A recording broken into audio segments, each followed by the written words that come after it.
itana riri imwe kwa imwe nginya riria kuma haria ambiriria nginya riria riririkirira na riratongorio ni mutukanio wa atongoria a guku kaunti-ini ya Kirinyaga na kuma kaunti-ini ya Nairobi.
Asanteni sana, tupate nafasi ya kuketi.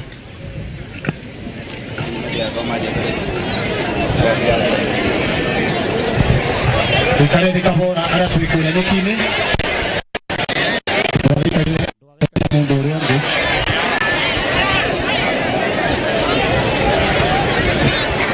Asante na pia tukisa tuko kanisani. Tuwalia kamera za hata kuona mtu akiendelea kama ningetaka kumita Bishop Dixon aweze kufanya introduction at the clergy present. Welcome Bishop. Thank you. Your Excellency Deputy President, Your Excellency Pastor Dolcas, Dr. Dolcas Ligati, Your Excellency the Governor, I am Bishop Dixon Joroge, the Chairman of Clergy Forum in Kirinyaga County. Mine is very easy, just to introduce the clergy that are here. I want to introduce all and to acknowledge all the bishops, the reverends, and the pastors, all the servants of God that are here from Kirinyaga County. Wote tusimame, all the clergy from Kirinyaga County. Wapendwa, ningetaka tuwaheshimu hawa wapendwa, tuwapigie makofi. Wachungaji wote wa Kirinyaga County, thank you for coming. God bless you, God bless you. Wengine wote ambao wametoka nje ya Kirinyaga County. Nje ya Kirinyaga County, zote tusimame. Let's appreciate them, wapendwa, tuwapigie makofi. Thank you, sir. I'm done. Thank you very much, Bishop, for taking your shortest time. At this point now, ningetaka kuita choir ACK wafanye a very short presentation as we continue with the service.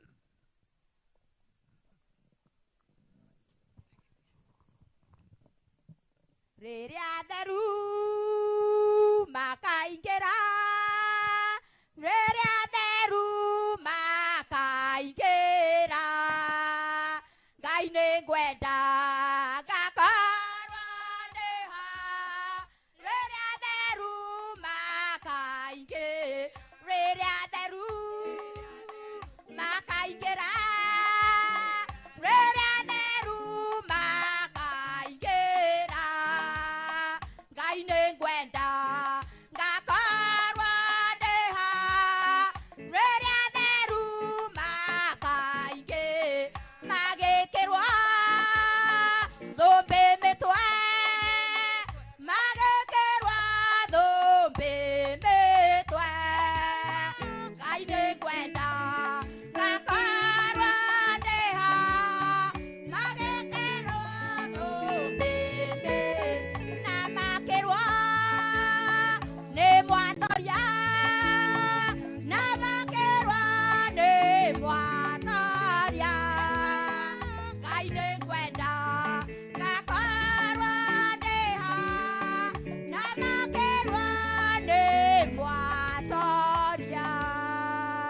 Asante, tuwapigie makofi. Kwa wakati huu ningetaka kumuita Pastor Harrison. Huyu ako na kipawa tofauti. Anaweza recite 90% of the Bible. So ningetaka pachukue nafasi hii, asaidiwe na microphone. Na nitamshtua Pastor Harrison recite Job chapter number 1. Job, okay. Our president, our vice president, thank you very much, and all wananchi. Ngoja tusome Job chapter 1 in Kikuyu.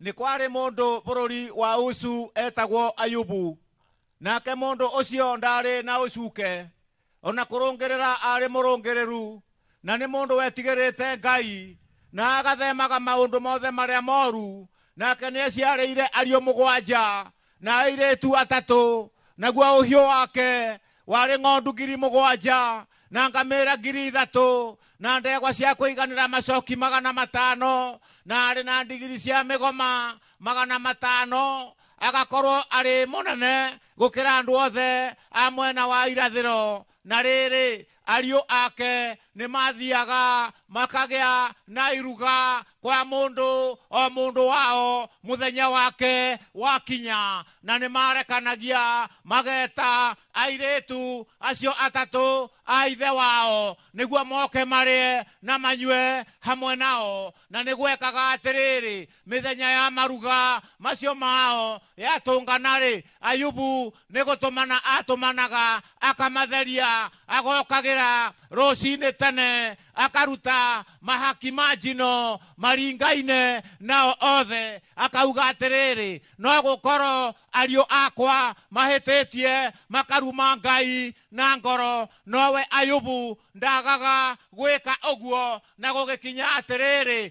kwĩ mũthenya ariũ a Ngai mathire kũrũgama mbere ya Jehova, onake Saitani agĩthiĩ hamwe nao. Nake Jehova akĩũria Saitani atĩrĩrĩ, we uma kũ? Nake Saitani agĩcokeria Jehova akiuga, nyuma kũriũnga thĩ, ona gũceranga kuo handũ na handũ. Nake Ngai akĩũria Saitani, kũu thĩ nĩ ũroranĩtie ũkona ũhoro wa ndungata yakwa te Ayubu, mũndũ atarĩ ũcuke, mũndũ mũrũngĩrĩru, mũndũ ethemaga maũndũ marĩa moru? Nake Saitani agĩcokeria Jehova akĩmwĩra, he Ayubu-rĩ, kaĩ etigĩrĩte Ngai tũhũ? Githĩ ti kũmũirigĩra ũmũirigĩire mĩena yothe, ona mũciĩ wake, ona kũrathima ũkarathima wĩra wa moko make, onaguo ũhiũ wake ũgakorwo wĩingĩhĩte thĩinĩ wa bũrũri. No rĩrĩ tacoka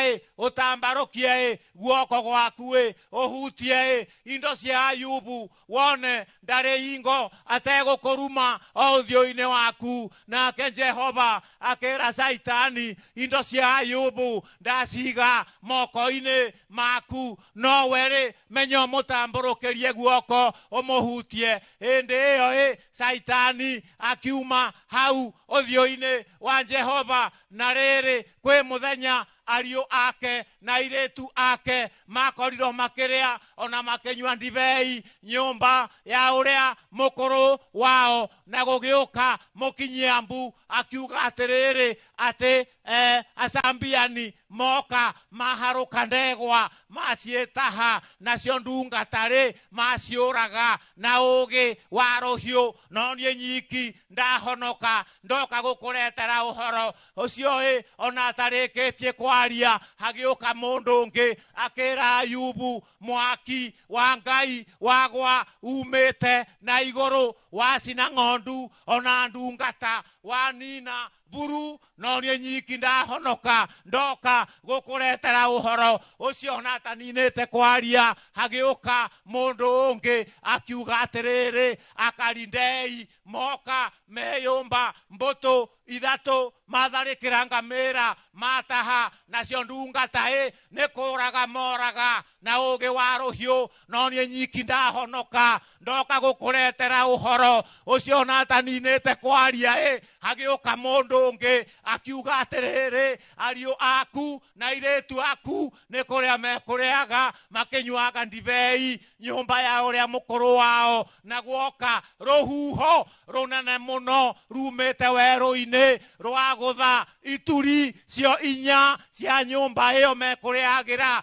ya gwira ciana ciakua ciothe no nie nyiki ndahonoka ndoka gukuretera uhoro kahinda kau Ayubu no gukirokirire akigwa thi akienjo mutwe akigatha Ngai akiuga atiriri ndaumire nda ya maitu ndi njaga na ngacoka kuo ndi njaga ni Jehova uraheanire na ni Jehova wacokera ritwa ria Ngai rirogathwo maundu-ini macio mari mothe Ayubu ndaigana kuruma Ngai kana atetie Ngai nindarikia kuricaiti iyo Bible thomaga 99 over 100 na thiini wa Kenya ninjugaga kungioneka mundu angithoma uguo akareto ndi mubesa wa ndia ngirigiri. Makofi ya Pastor Harrison.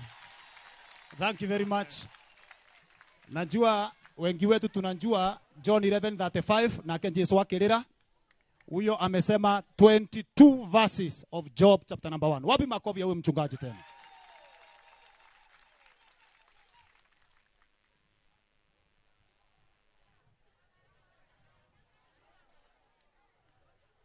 Asante sana.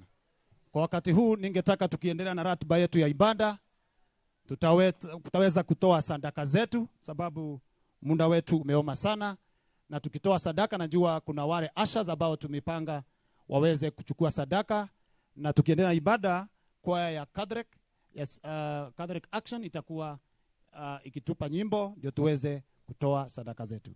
Kwa hivyo tujiandae tutoe sadaka sababu tuko kwa ibada. The CMA members wenye tulikuwa tumepanga, tafadhali let's take position very fast.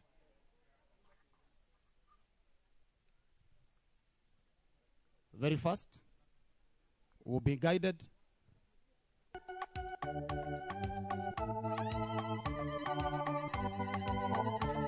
Vile ambavyo tulikuwa tumewapanga, tafadhali mfanye hima tuokolee muda.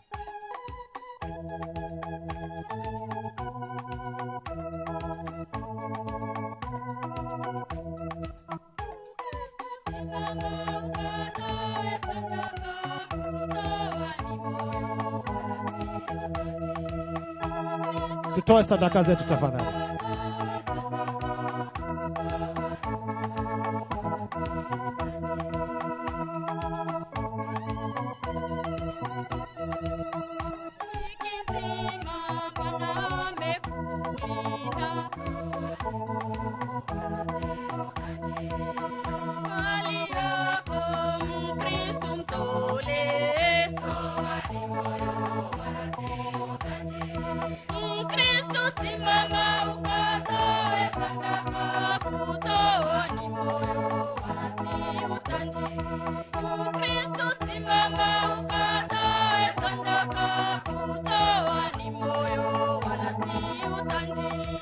Na kama ungetaka kutoa kupitia simu, unaweza tumia hii namba 0726 97 61 49.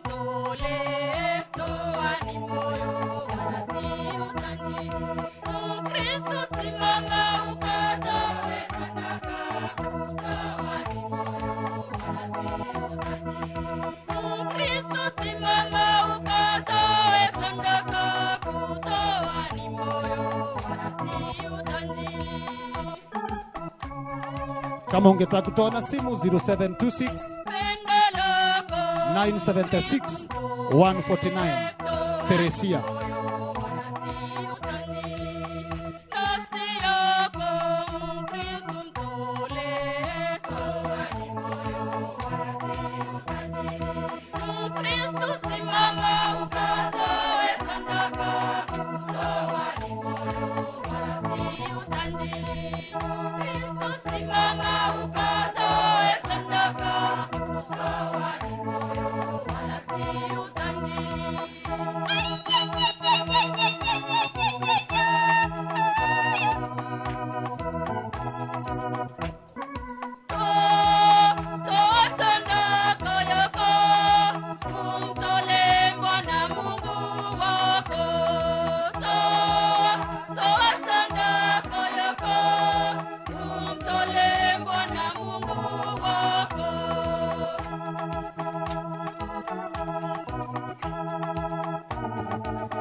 Asante sana, naweza kutumai kila mmoja wetu ametoa.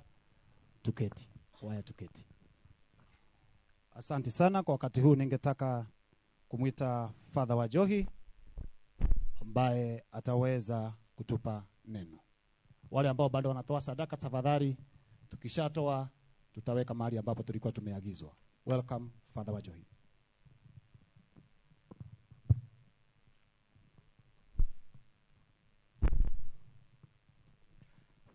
Your Excellency, Rigathi Gachagua, the Deputy President, Your Excellency Pastor Dr. Dorcas Gachagua, Anne Waiguru, Your Excellency Governor of Kirinyaga, and all other protocols observed. Napenda nichukue fursa hii kwa kifupi sana tuweze siku ya leo kutafakari juu ya zawadi ambayo tumepewa na Mungu. Na somo letu nalitoa kutoka waraka wa Mtakatifu Paulo kwa Wakorintho, waraka wa kwanza sura ya 6 mstari wa 19 hadi 20. Na neno linasema hivi: Je, hamjui kwamba miili yenu ni hekalu ya Roho Mtakatifu aliye ndani yenu, ambaye mlimpokea kutoka kwa Mungu? Ninyi basi si mali yenu wenyewe, mlinunuliwa kwa bei kubwa. Kwa hiyo itumieni miili yenu kwa ajili ya kumtukuza Mungu. Hilo ndilo neno la Mungu. Tumsifu Yesu Kristo. God is good and all the time. Nataka niseme machache sana kuhusu neno hili. Kwa wale ambao wakuelewa lugha ya Kiswahili, tuga na Gikuyu, kaimoto ya temeri yanyu ni hekalu ya Roho Mutheru uria uri thiine wanyu, uria muheto ni Ngai. Inyue mutiri anyu, inyue ene muri a Ngai, mwagurirwo goro. Ni undu ucio huthagira imiri yanyu kugocithia Ngai. Wakati tunapozungumza hayo maneno, tunajua kwamba wale ambao wametuacha ndugu zetu marehemu sasa hivi hawasikii chochote ambacho tunachosema. Sisi wale wengine ambao tuko hapa, tuko na mili na tuko na roho. The second most important treasure after the soul ni mwili. Kwa hivyo mwili unastahili kutunzwa. Manake hakuna kitu ambacho unaweza kufanya katika dunia hii kama hauna mwili. Na Mtakatifu Paulo ametushauri ya kwamba tukumbuke mili yetu ni zawadi. Ni zawadi kutoka kwa Mungu. Hivyo basi tunastahili kuitunza. Manake hatuwezi tukafanya chochote bila mwili tukiwa hapa duniani. Na nia ya Mungu kutuumba tukiwa hapa duniani ni kwamba alipenda tumjue. Hatuwezi tukamjua bila mwili. Alipenda tumpende. Alipenda tumtumikie. Hatuwezi tukafanya hayo yote bila mwili. Kila mmoja ambaye ako hapa, viongozi wa serikali, viongozi wa kanisa, viongozi wote, na kila mmoja wetu hapa hawezi kufanya chochote hapa duniani kumtumikia Mungu ama kuwatumikia wananchi bila mwili. Hiyo basi mwili ni muhimu. Na hata tunajua hivi manake hata Adamu alipoumbwa alipewa mwili. Yesu Kristo katika fumbo la umwilisho, in the mystery of incarnation, Yesu Kristo alichukua ubinadamu wetu, akawa na mwili, akaishi hapa duniani ili apate kutuonyesha jinsi Mungu alivyo. Kwa hivyo basi mwili ni muhimu. Mwili ni muhimu na tunastahili kuutunza vizuri. Na tunapokuwa na mwili tujiulize ni kwa nia gani tuko hapa duniani. Na hivyo basi tuweze kuitunza mili yetu jinsi inavyostahili. Tulipobatizwa, wale ambao wamebatizwa, basi tukatakatifuzwa. Mwili wetu bado unainuliwa. It was elevated. Na kwamba Wakristo, wale ambao ni Wakristo hapa, tunajua kwamba Yesu Kristo alichukua ubinadamu wetu akawa kama sisi kwa kila jambo isipokuwa dhambi. Ina maana ya kwamba sisi nasi tulijumuishwa kuwa wana wa Mungu. Hivyo basi tukiwa hapa duniani bado sisi ni wana wa Mungu. We are the children of God, adopted sons and daughters. Of course we have been reminded, tumesikia katika hili somo kwamba tulinunuliwa kwa gharama, kwa dhamana ya juu. Na hiyo dhamana ni damu ya Kristo. We became adopted sons and daughters of God, brothers and sisters of Jesus Christ. God is good. Kwa hiyo tunasema kwamba sisi tumejumuisha, tumeitwa wana wa Mungu. Tumeitwa wana wa Mungu ambao ni wa kununuliwa. Tumenunuliwa kwa gharama ambayo ni ya juu, damu ya Kristo. Hivyo basi tukiwa na mili hapa duniani, ni vizuri tuitunze ile mili. Tuitunze vizuri, manake bila mwili hatuwezi tukafanya chochote kama vile nimesema. Basi wote ambao tuko hapa siku ya leo tunajua kwamba kila mmoja wetu tunahitaji kutunza mili yetu. Popote pale ulipo, hawa sasa wasikii sisi ndio tuko na nafasi ya kuitunza mili yetu. Ukitafakari ni wangapi wako hospitalini hivi sasa? Ukifikiria ni wangapi ambao wamepelekwa ng'ambo kwenda kutibiwa kwa sababu hawana uzima ama hawana afya?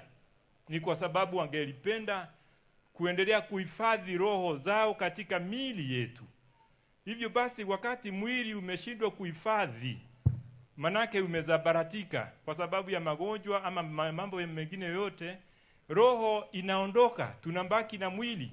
Kama vile tunavyosema sasa hawa ndugu zetu, tunasema miili yao, roho zao zimetangana na mwili.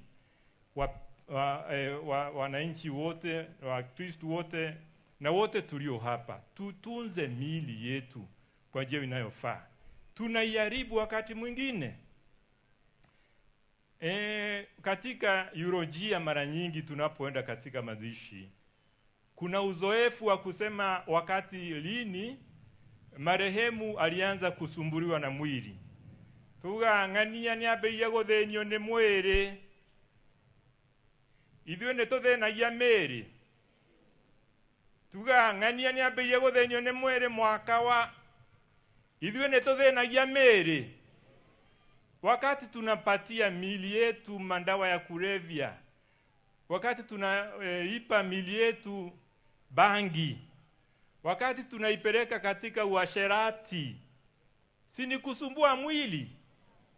no ithuĩ tugaga ũrĩa tũthĩnagio nĩ mwĩrĩ no tũtiugaga ũrĩa nĩ ithuĩ tũthĩnagia kĩ mĩĩrĩ.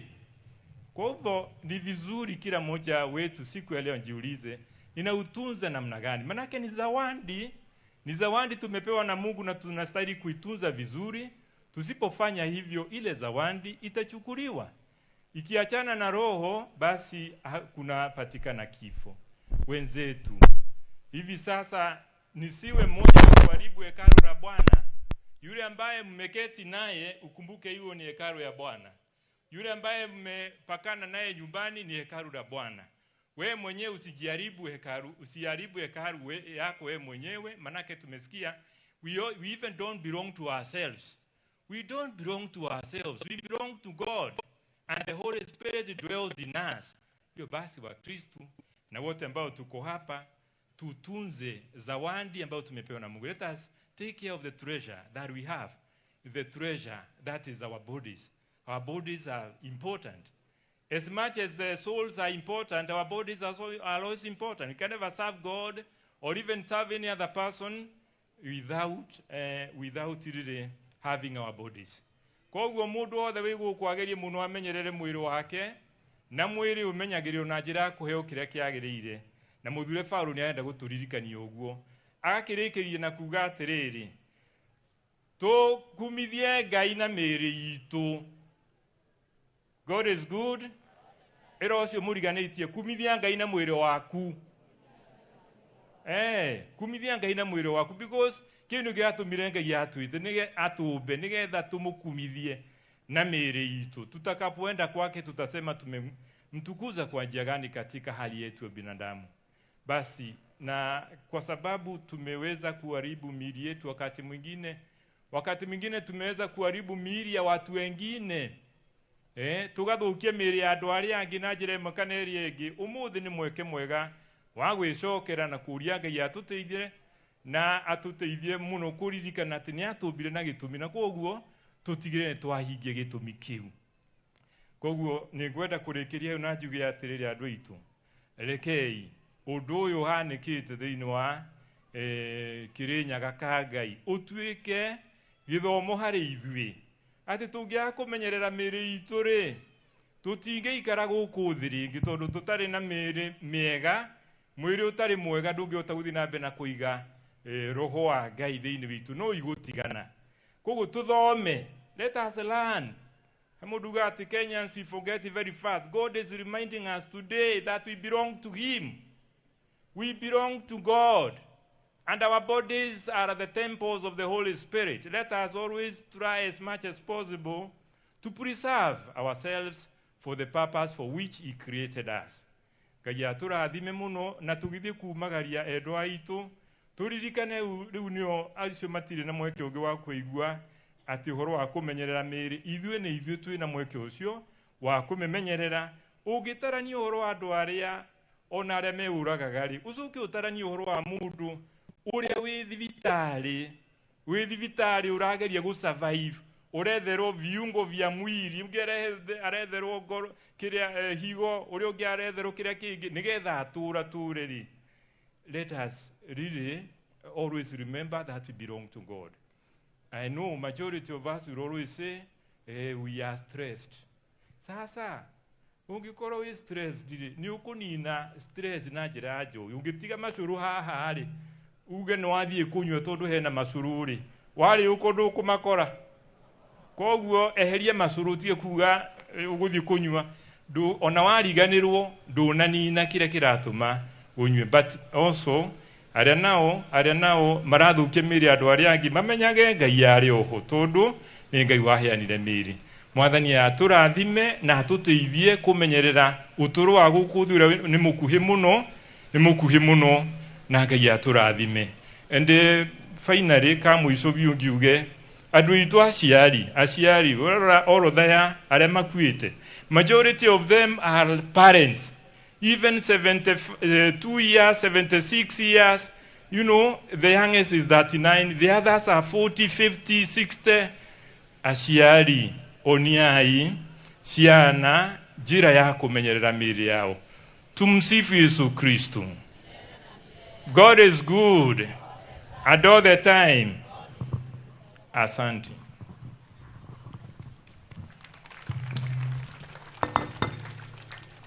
Tafadhali tumpigie Father Njohi makofi. Kwa wakati huu ningetaka tuingie kwa maombi ambao tutaongozwa na viongozi wa kanisa.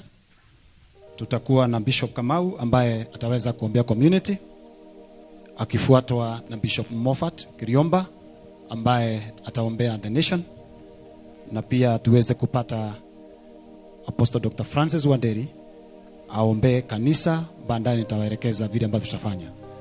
Tiga wale mwena wako kendo erera dosia ngoro yakwa nisingea otire tiga wanjara gerio kanjera mothe mekikaka Wigonyone igoro ria maondo odewe wekai wekaga magegania uyore tehinya nanekeo koro yakwa heyoire gikeno nikumenya denawe we modo ereri we huko thegeraire nigetha kumenye ninyone choria wikaga arataku umaiguragira ni thengio Ngai ciao ciothe nacio nĩ twe moko maitũ na igũrũ tuga igũrũ rĩa maũndũ othe we Ngai wekaga magegania ũiyũrĩte hinya na nĩkĩo ngoro yakwa ĩiyũire gĩkeno nĩ kũmenya ndĩ nawe wĩ mũndũ twakinya ihinda rĩa mahoya andũ aitũ. Your Excellency the Deputy President na Mama Dorcas, our Governor, Madam Waiguru, and all protocols observed. Nĩ wega tukihoya to kuhoya, nĩ wega kumenya gĩtũmi gĩa kuhoya. Na ũngĩkenda kũraga kĩndũ ta mbogo kana njogu ndĩrathagwo magũrũ, ĩrathagwo kĩ? Nũĩ? Ngoro. Rĩu ndĩrenda kũmenya na Deputy President twĩnake ahamenya harĩa aikarĩte nĩ gatagatĩ ga Kirinyaga, na nĩyo ngoro ya Kirinyaga, na Kirinyaga nĩ ngoro ya bũrũri witũ, tondũ meroni karĩo Nairobi, marigo makarĩo Nairobi gwĩcirio na nĩwona kĩrĩa kĩngĩ gĩothe gũkũ nĩ bũrũri wĩna maĩ maingĩ, matunda marĩagwo Nairobi, nyanya cirĩagwo kũrĩa Nairobi ciumaga aha tũrĩ. Na nĩ ndĩrona kwĩna thũ ĩngĩkora yũkĩte no getha ĩrete a serious damage to our country, koguo ũndũ ũyũ to wa Kirinyaga. Koguo rithathi ĩrĩa ikĩtio ĩgũthe ngoro nĩ getha mwĩrĩ ũrĩa ũngĩ ũkue. No mothe andũ aitũ tuge ciaigana nĩ ciagatia? Nĩ mwetĩkĩra tuge ciaigana nĩ ciaigana? Nĩ twe moko maitũ na igũrũ tũhoe Ngai. Oi Mwathani, our Ngai witũ thĩinĩ wa rĩĩtwa rĩa Jesũ, wĩ Ngai wombire thĩ ĩno na ũgĩtũiga harĩa ũtũigĩte ũmũthĩ, ũgĩtũhe bũrũri mwega wa Kirinyaga Mwathani, ũgĩtũma tũciarĩrwo Kirinyaga atarĩ ithuĩ twacagũrire, ũgĩtũhe bũrũri mwega wa Kenya, tũgĩtuĩka a Kenya na ti ũrĩa ithuĩ twathurĩte. Nĩwonete gĩtũmi kĩiganu Ngai gĩa gũtũma tũciarĩrwo bũrũri wa Kenya, bũrũri mũthaka gĩthemba gĩkĩ. No atĩrĩrĩ Mwathani, tũtingĩkararia na tũtingĩrega atĩ nĩ kũrĩ thũ ĩrĩa ĩgeragia o kũgũithia na kuonania mwena ũrĩa mũirũ wa bũrũri witũ wa kaunti itũ twagĩgũthaitha Ngai ithe witũ rĩrĩ nĩ igũtha inene mũno tu our country nĩ igũtha inene mũno thĩinĩ wa kaunti itũ Ngai ya Kirinyaga na tondũ wa gĩtũmi gĩkĩ Mwathani ũngĩrora andũ aya othe marũrũnganĩte thĩinĩ wa mũcemanio ũyũ angĩkorwo andũ aya nĩ wĩra mararuta wa kĩbarũa o mũndũ 500 ici nĩ mbeca nyingĩ mũno ikwamĩte ũmũthĩ ũyũ nĩ ũtonga mũnene mũno Mwathani ũkwamĩte na ũgathinĩkana tondũ tu wa kaũndũ ta gaka twagũthaitha Ngai ũmũthĩ ũririkane kaunti itũ ũririkane bũrũri ũyũ witũ Ngai ririkane aciari ririkane families ũririkane governor witũ thaa ici angĩrĩ wĩra-inĩ ũngĩ ta ririkane deputy president ũrĩa twĩ nake haha ĩno ti mũcemanio wa maendeleo nĩ macakaya o rĩrĩa abatiĩ gũkorwo agĩtwethera maũndũ mangĩ ma bata tarora kĩrĩa njĩ yothe Ngai haha hĩndĩ ĩrĩa mabatiĩ gũkorwo makĩaria ndeto kũndũ na kũndũ ĩno nĩ ngoro ngũthe Mwathani ĩno nĩ ngoro mũrĩke ũyũ nĩ ũndũ mũnene mũno baba witũ twagũthaitha Ngai tũrĩa ũtũraga muoyo nĩ twaruma nyamũ ĩno yũkĩte kũndũ gũkũ rĩtwa-inĩ rĩa Jesu Kristo nĩ twamĩruma na twamĩthinĩkania twaumbũra ithuĩ tũrĩ andũ a Ngai twaumbũra Kirinyaga nĩ kĩa Ngai twauga Kenya nĩ ya Ngai twauga Kenya ĩna maendeleo no rĩu Ngai tarora igũtha rĩrĩ ũyũ nĩ wĩra maya nĩ mawabici mahingĩtwo maya nĩ mawabici mataraoperate thaa ici aya nĩ andũ arĩa marĩmaga nyanya atĩ ũmũthĩ itirarĩmwo aya nĩ andũ arĩa matuaga meciri matiratua ũmũthĩ aya nĩ atungatĩri arĩa mabatiĩ gũkorwo magĩtungata kũndũ na kũndũ rĩu gũkirĩte cini oi Ngai twagũthaitha Ngai reke mũcemanio ta ũyũ ũkorwo nĩguo wa mũico reke mũcemanio ũyũ kũmenyeke atĩ gũtigakwa ũngĩ ta ũyũ akorwo deputy president nĩ agoka gũkũ Kirinyaga ti mũcemanio wa Mathiko baba witũ twagũthaitha nĩ tũrabatara maũndũ maingĩ gũkĩra maombolesi reke gũkinya mũico na tuge ciaigana nĩ ciaigana Ngai twauga ciaigana Mwathani reke gũkinyia hau reke kĩrĩro gĩkĩ gĩkinye mũico twathinĩkania kĩroho gĩkĩ twathinĩkania nyamũ ĩno ndĩani nĩ twamĩkomithia nĩ twamĩruma twĩ kĩgongona-inĩ gĩkĩ ũmũthĩ na reke kũmenyeke bũrũri-inĩ wa kĩroho atĩ ũmũthĩ andũ a Kirinyaga na bũrũri witũ nĩ twaruma nyamũ ĩno ũndũ tũtakenda rĩngĩ ona mweneyo nĩ twamĩtomithia rĩtwa-inĩ rĩa ithe witũ na rĩa mũriũ kũngĩgakorwo kwĩ mũcemanio tũgoka reke ũkorwo nĩ wa barabara kũngĩkorwo he mũcemanio tũgoka Ngai reke ũgakorwo nĩ wa thibitarĩ gwaka angĩkorwo kwĩ mũcemanio gũkwo nĩ mũthamaki witũ reke ũkorwo nĩ gũtũhingũrĩra thibitarĩ nĩ gũtũhingũrĩra maendeleo Ngai witũ nĩ twauga ũmũthĩ atĩ irokinya mũico rĩtwa-inĩ rĩa Kristo na tondũ wa tha ciaku Ngai ibuku rĩrĩa twathomera thĩinĩ wa Job 36 mũbari wa 5 ugaga tondũ wĩ mũnene na ũrĩa wĩ mũnene ona ũrĩa wĩiyũrĩtwo nĩ hinya na ũhoti atĩ ndwĩ mũndũ ũnyararaga Ngai nĩ twĩ ndũnyararĩte Kirinyaga nĩ twĩ Ngai ndũnyararĩte bũrũri witũ you are mighty but you despise not men so God behold cũthĩrĩria bũrũri witũ na kaunti ĩno itũ na ritho rĩa rwendo na ritho rĩa tha ũgĩtũrathime na hau twauga ikinye mũico igua mahoya maitũ ona gũkaya gwitũ gũkinye kũrĩ we ũguo twahoya rĩtwa nĩ rĩa ithe witũ na rĩa mũriũ na rĩa roho mũtheru ithuo tuge amen amen nĩ twauga ciĩkinya kĩ nĩ thank you Mutavania. We continue to pray. Mwenyezi Mungu Baba, Mungu wa Ibrahimu, Isaka na Yakobo, sio kwa makosa umetuweka kwa nchi hii yetu ya Kenya. tuko hapa Kirinyaga kwa mpango wako. Na leo hivi Bwana tunataka kuinua uongozi wa nchi yetu ya Kenya.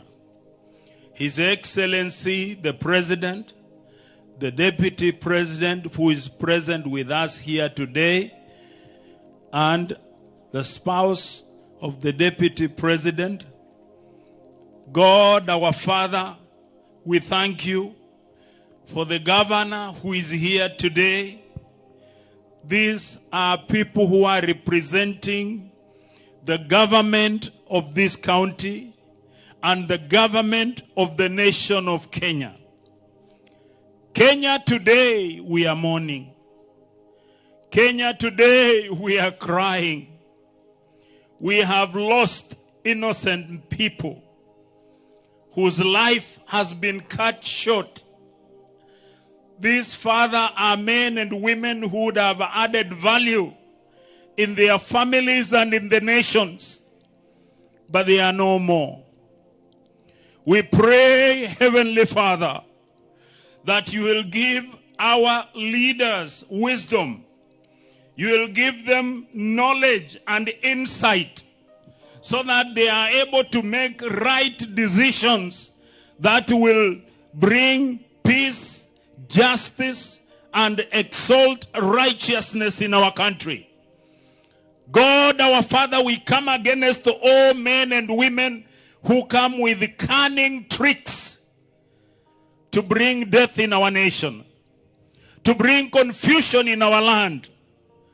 God, our Father, we cry out to you that you will touch the leaders of this country. We will not love the things of this world at the expense of the lives of our people. We will not exalt our wealth and walk on the lives of people because we desire wealth more than the lives of our people. We pray that, Father, you will give the leadership boldness to be able to confront those cases. Some of those cases are very difficult. But Father, I pray you will give them the heart of a lion so that they will make those decisions and bring this land to where you want it to be. We thank you, Father.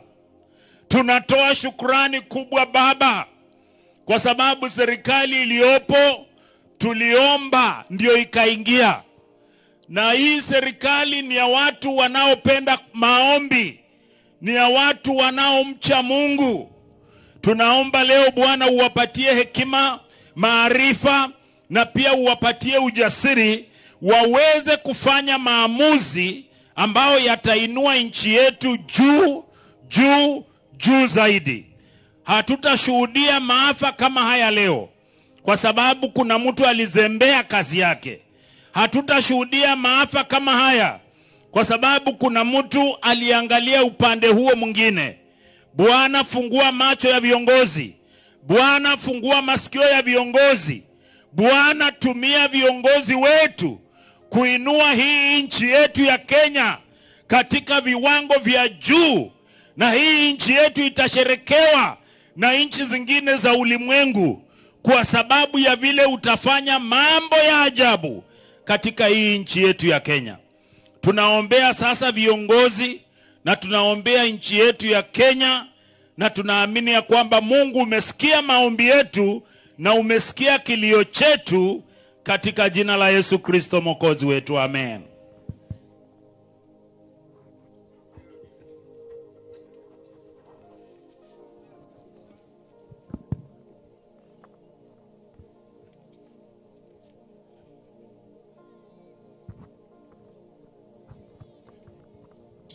Tutakwenda kuombea kanisa, na kuna kitu tulienda Mpeketoni tukaona wakati walipatiwa machamba kou mathe nagio ni nugu na makinyitana arume makiuraga nugu ciothe.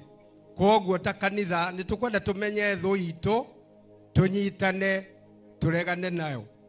Ngai tuhoere kanitha. Ngai witu ni twagucokeria ngatho ni undu ni heanite thirikari ya kiroho ĩrĩa ĩgũkũ Kirinyaga na bũrũri-inĩ na mũno makĩria gũkũ andũ a kĩrĩma-inĩ. Na rĩu Mwathani nĩ tũmenyete kanitha nĩ ĩrĩ na ũhoti wa gwĩka maũndũ marĩa mangĩhonokia mĩoyo ya andũ. Tũkĩte haha nĩ tondũ no tuge ta kanitha he handũ tũgwĩte. Na nĩ twakũria ũtũrekere we Ngai. We wĩtagwo Ngai nĩ kũgaya. Na nĩgetha tha ciaku itũkinyĩre iria irehage kwendeka na gwĩtĩkĩrĩka na iria itũmaga tũtuĩke andũ a gũkinyĩra wega waku. Twahoya mũthenya wa ũmũthĩ ũririkane kanitha wa Kristo to gũkũ Kirinyaga nginya bũrũri-inĩ na makĩria gũkũ bũrũri-inĩ wa kĩrĩma-inĩ.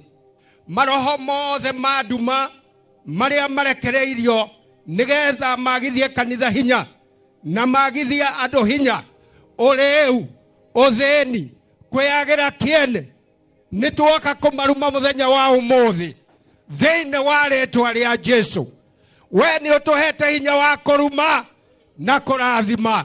Twarathima maũndũ mothe ma ũngai, twaruma maũndũ mothe ma ngoma, nĩ tondũ ũndũ ũyũ ũkĩte ndũratũrehera ũgoti ta kanitha.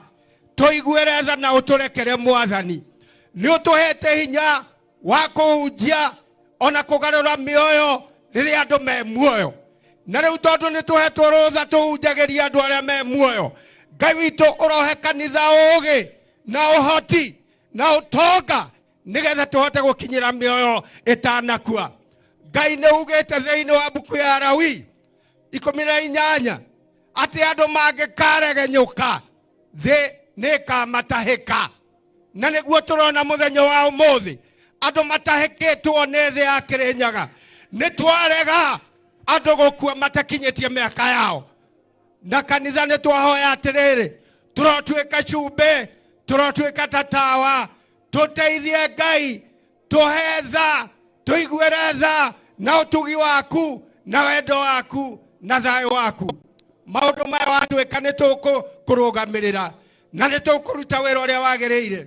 Gĩtwĩkĩre hinya ta kanitha, ũrũmwe thĩinĩ wa rĩĩtwa rĩa Ngai tha, rĩa Mũriũ na rĩa Roho Mũtheru twahoya na nĩ tũgweterera na nĩ twetĩkia tuge amen.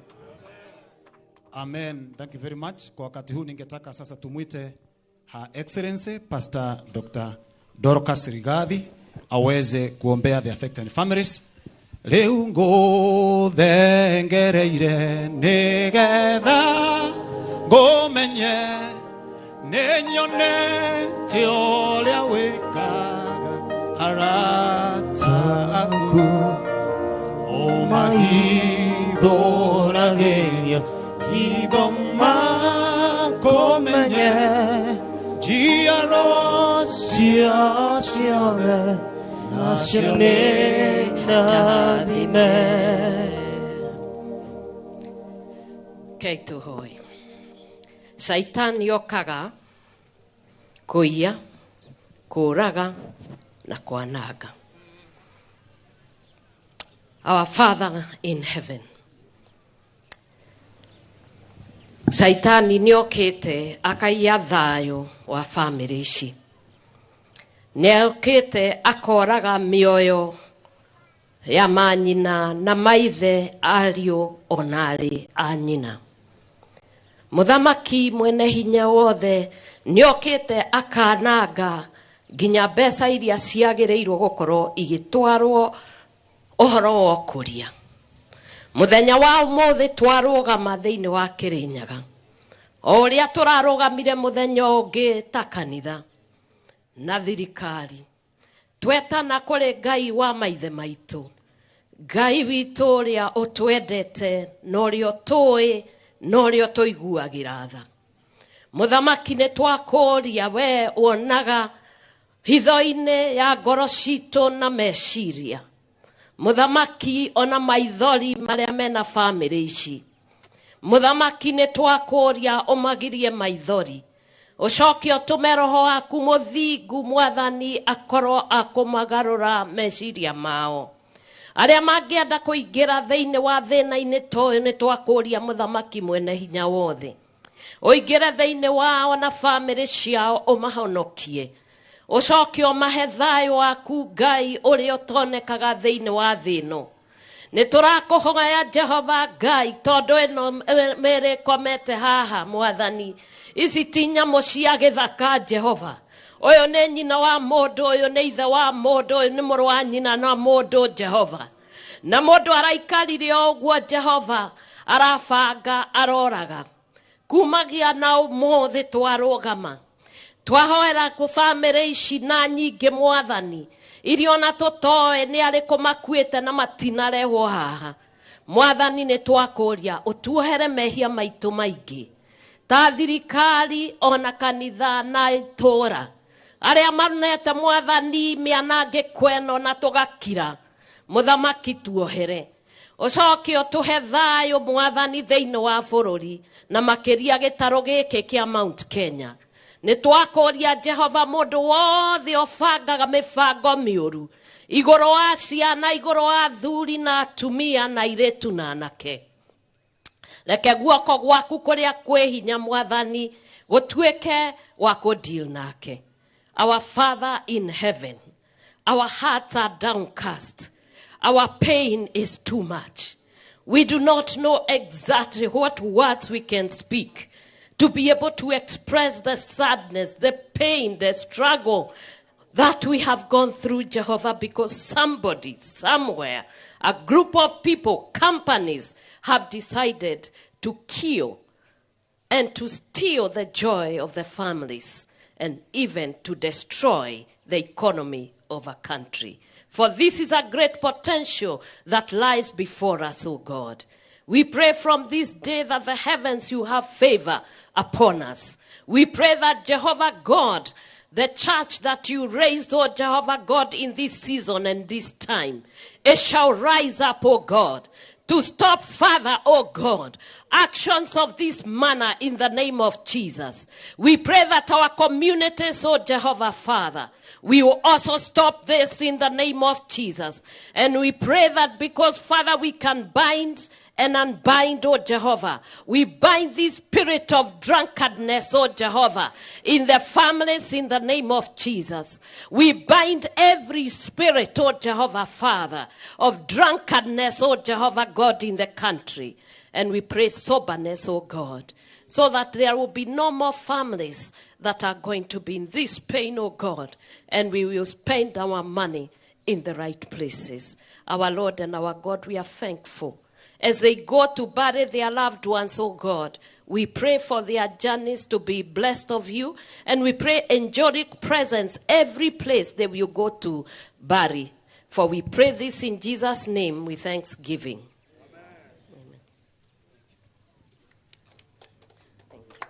Pigie Bwana Yesu makofi. Asante sana Pastor. Ninapo sasa muita mwenzangu ndio aweze kuendelea na ratiba hiyo ingine. Najua Mungu atawa pamoja nasi. Kwa hivyo, at this point, I wish now to let's appreciate God's servant, even Pastor Dorcas.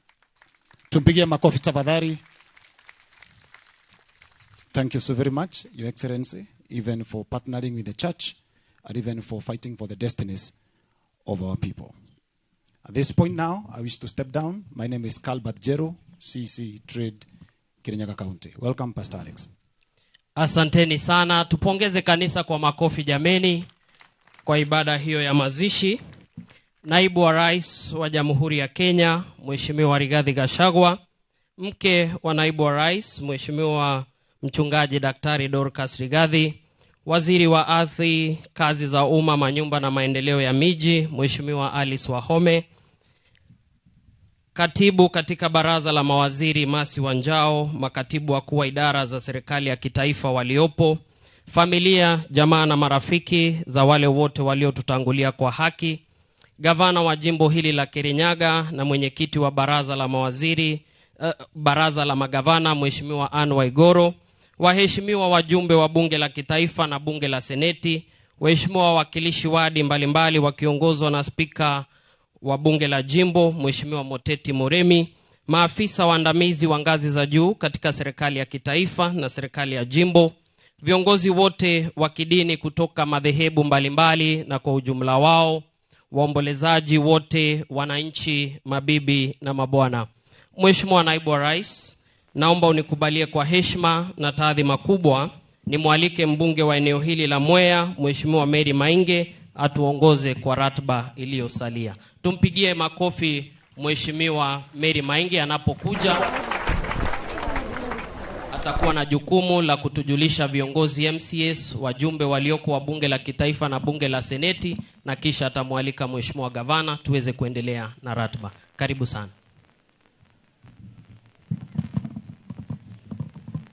Asante sana, Bwana MC. Your Excellencies, the Deputy President of the Republic of Kenya, Your Excellency, Pastor Dorcas Rigathi, Your Excellency, the Governor of the County of Kirinyaga, Cabinet Secretaries present, Principal Secretaries present, my colleagues in the National Assembly and the Senate, members of the County Assembly, the clergy, administration, members of the Fourth Estate, Wakaji, Wakangai. God is good.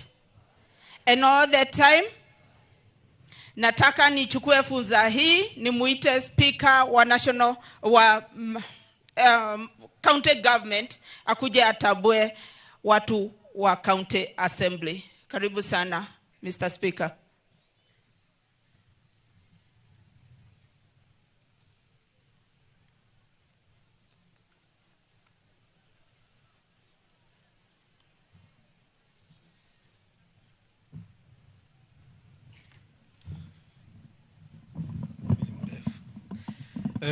Your Excellency, the Deputy President of the Republic of Kenya, Honorable Rigathi Gachagua, Your Excellency, the second lady, Pastor Dorcas, Your Excellency, the Governor of Kirinyaga and Makuire, Cabinet Minister President, the PSs, the elected members from the Senate, the National Assembly, the County Assembly, familia waliotuacha na wakaaji wa Kirinyaga, hamjambo.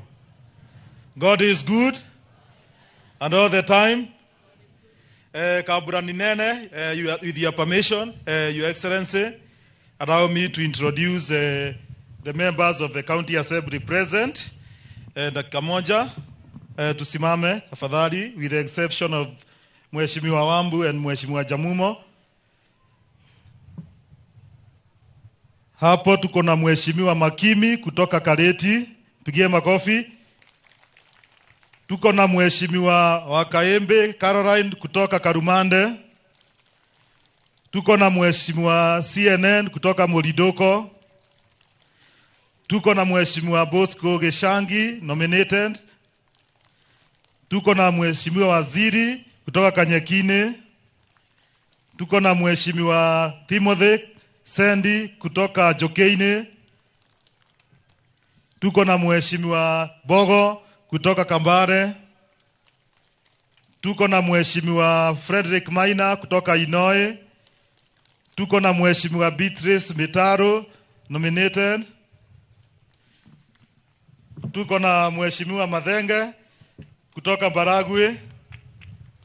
Kuna yenye nimeacha. Na tuko na Mheshimiwa Mirka specially elected. Tuko na Mheshimiwa Majority Leader kutoka Ngaliama.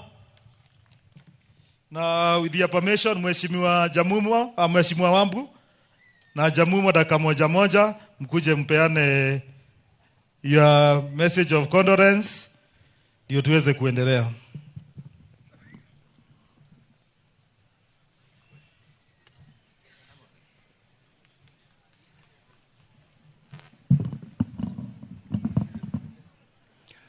Your Excellency, the Deputy President, Mr. Rigathi Gachagua, Second Lady, Pastor Dorcas, our able Governor, Anne Mombi Waigoro Minji, Chair, Council of Governors, all Cabinet Secretaries present, all PSs, all members of the National Assembly, members of the County Assembly, the clergy, and all protocol observed. God is good, and all the time. Our Deputy President, muthenya wa umuthi mbere ni kumunyita ogeni thiini wa itura riri ria Kangai. Wa keri ni kubeana rambirambi ciakwa gwi family ciothe cia aria turoimagaria. Rira ndirakirite ni ndireuririe niki Kangai ati ni ithuĩ twanyitwo ni disaster ĩno. No ndaikara ndirathugunda ndirarora ritwa Kangai. Ni gatura kanini Kangai. Ngai aratuthura tutuike mburi ya igongona. Niguo mbara ĩno ya kuburana na njobi cia thumu bangi nĩ indo iria cingi cione gwa kwambĩrĩria. Deputy President, niwe wĩ ithe witũ thĩinĩ wa rũrĩrĩ na mwena ũyũ wa kĩrĩma. Na twĩna maitũ witũ Pastor Dorcas. Ciana thĩinĩ wa kĩrĩma twĩna kĩrĩro. Na nĩ twerekeirio maũndũ moru ma kũninwo nĩ Njohi. Woima. Tũiguĩre tha. Nĩ ithuĩ athuri atongoria na kanitha nĩ tũgwĩtĩkĩra kũnyita mbaru thĩinĩ wa mbara ĩno wambĩrĩirie. Atongoria kanitha nĩ maboya Deputy President kindly wĩ thĩinĩ wa Kangai na mũgambo wa mũthĩnjĩri Ngai nĩ mũgambo wa Ngai. Nĩ moiga no mende ũngĩcoka gũkũ ndũkanoke Mathiko ũke maendeleo. Mĩciĩ ĩno affected nĩ mekwenda counseling, nĩ mekwenda bandũ mangĩarĩrio. No ndarora Kangai tũtirĩ bandũ tũngĩcemania turete counselors. Twĩna social horo ya Kangai ĩrĩa tũtarĩ twarĩkia. Deputy President, nĩ ũndũ wa memory ya mĩoyo ĩno ĩkomete aba, ndagũthaitha national government ĩtũnyitĩrĩre tũrĩkie social horo ĩno tuone gwa gũcemanagia. Wa kerĩ twĩna thibitarĩ ĩtagwo Njegas Health Center baria andũ aya mabewa Thumu twamateng'eririe. Twĩna barabara yumĩte baria Gatuto igoka Kariĩ igoka aba Kangai. Woima ũngĩririka no twĩiguĩre tha kabarabara kau twĩkĩrĩre rami nĩ wega. Asante Mheshimiwa Wambu. Mheshimiwa Jamumo, dakika moja. Thank you, Your Excellency, Deputy President, Excellency Mama Dorcas, Excellency Governor Andũ wa Igũrũ, and all protocols observed. Niĩ ndiĩ na maũndũ maingĩ, no nĩngwenda kuga andũ aya makomete haha, aya timo a mbere thĩinĩ wa itũra rĩrĩ rĩa Kangai na Mũtithi. Kwĩ maũndũ makoretwo magĩkwo hitho-inĩ, Your Excellency, no thikũ ya 40 ya mũici nĩ hĩndĩ ĩrakinyire. Nĩ mũkwenda njuge kana ndikoige andũ aitũ? Nĩ ũkwenda njuge? Ĩno ĩrarĩ test ta laboratory ũrĩa mũndũ athiaga akero kunda tũigue kana nĩ hĩu. Wa mbere athi anyua orire maitho na agĩthiĩ agĩkua agĩikio ruma maraikagio. Wa ĩgĩtwekurwo. Wa kerĩ ora maitho ũcio nake akĩrwo ndekũinũka akĩhingĩrwo. Wa gatatũ rĩrĩa atuĩkire nĩ atestwo ndakĩũrire maitho akĩrwo ainũke. Iyo nĩ ongerera andũ aitũ makoretwo makĩgerwo. Itũra rĩa Kangai na itũra rĩa Mũtithi nĩ mũndũ akoretwo arĩ gĩtoi manyitanĩte na andũ ake na andũ amwe thirikari-inĩ kũnyarira ciana na maũndũ ma Kirinyaga. Your Excellency nĩ ũrahingũrire inquiry nĩ ĩrahingũrirwo andũ aitũ a Kangai na Mũtithi.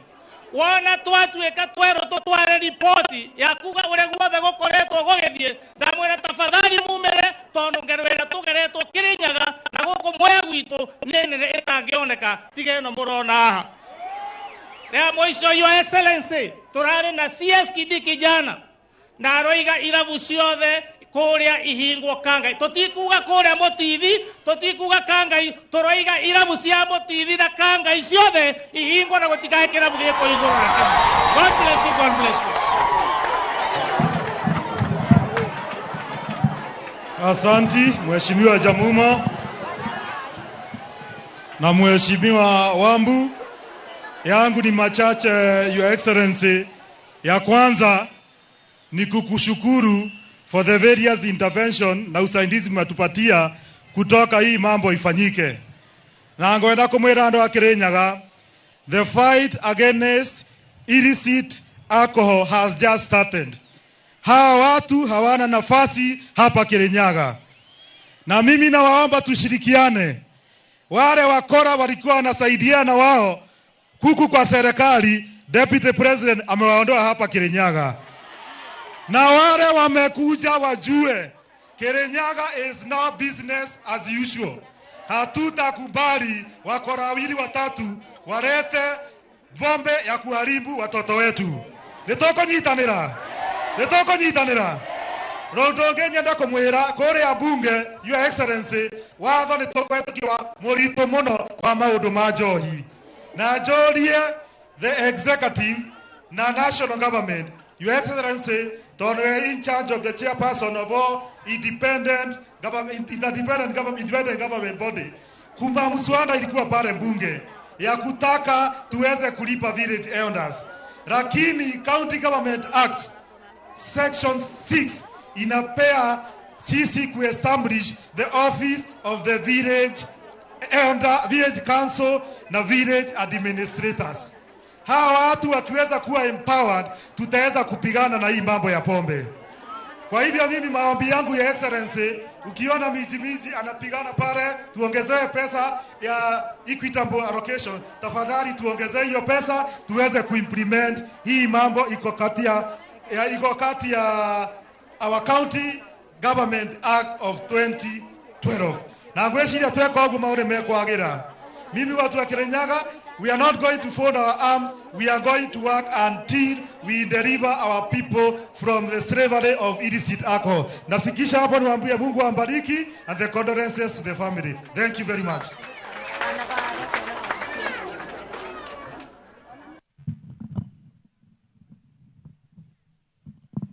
Reda kuoya kanyagaka recognize andu aria turutaga wira namo members of the National Assembly. Members of the National Assembly, please be outstanding and come forward so I can introduce you.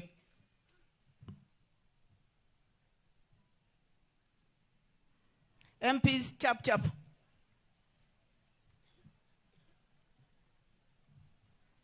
Sema jina yako haraka ukiendaendanga. Mheshimiwa Rindikire kutoka Mbore. Karibu sana. Your Excellency, it will not be good for us tufike hapa. Na tumefika hapa sio kwa utalii, ni kuomboleza na watu wa kaunti hii na mno sana Mwea constituency na watu wa kijiji hiki. Your Excellency, tumeshikana na wewe na mama tukuje hapa tuomboleze na hawa, tukifahamu ya kwamba hawa ni ndanda zetu, mama wetu, baba wetu, watu ya Kirinyaga. Hii ni shida ya Mount Kenya, ni shida ya Kenya yote, na lazima tuunge serikali mkono mno sana, our Deputy President and Madam, for the war they have declared against alcohol and drug in Mount Kenya. Your Excellency, lazima tuseme ukweli, na tumefika hapa lazima tuseme ukweli. Hii ni shinda ya watu ambao wanaeneza ufisadi Kenya hii. Watu wanaleta pombe, wanapitishia kwa boda, wanapitishia kwa mitego ya polisi, wanapitia kwa matajiri. Si maskini wanauza pombe mbaya. So sisi tunaomba hivi, tutashikana na serikali na tunataka mjadala ukuje bungeni. Your Excellency, the AP administration police warudishwe kwa DC, DCC, ACC na chief ndio waweze kupigana na hii. Wakiendelea na hii IG independence hawataweza kufanya kazi. Na kila wakati tunalaumu ma chiefs, tunalaumu ma DCC, tunalaumu ma county commissioners, regional commissioners. Watu wa security ambao ni AP warudishwe tena kwa DCC na county commissioner waweze kungangana na hii shida. Ama kana hata Andũ betu. Teza sawa? Asanteni sana.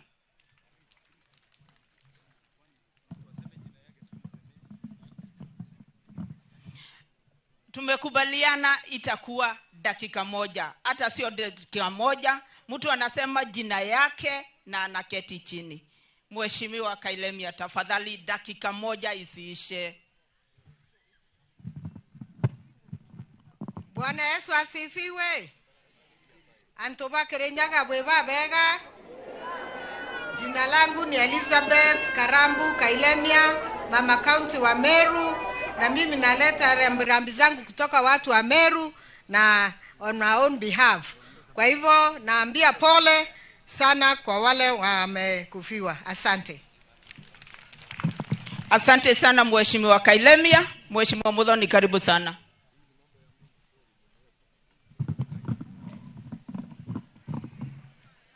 Excellency, the Deputy President and Pastor Dorcas, Her Excellency, all protocols observed. Andũ a Kirinyaga mũrĩega.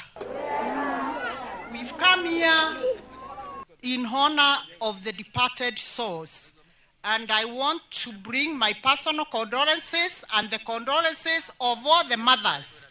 The pain of losing any loved one is so much. Your Excellency and Our Excellency Pastor Dorcas, tunataka hii vita ya pombe na dawa za kulevya watu wafinywa na wafinywa kabisa. Asante sana.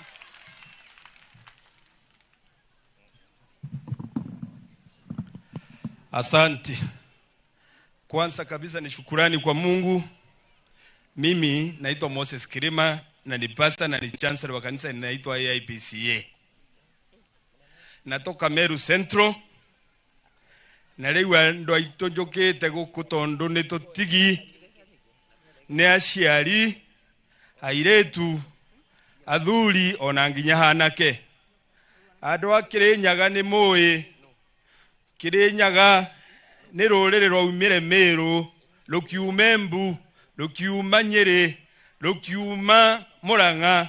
Andũ magĩũka gũkũ magĩtwa rũrĩrĩ rwa Kirinyaga.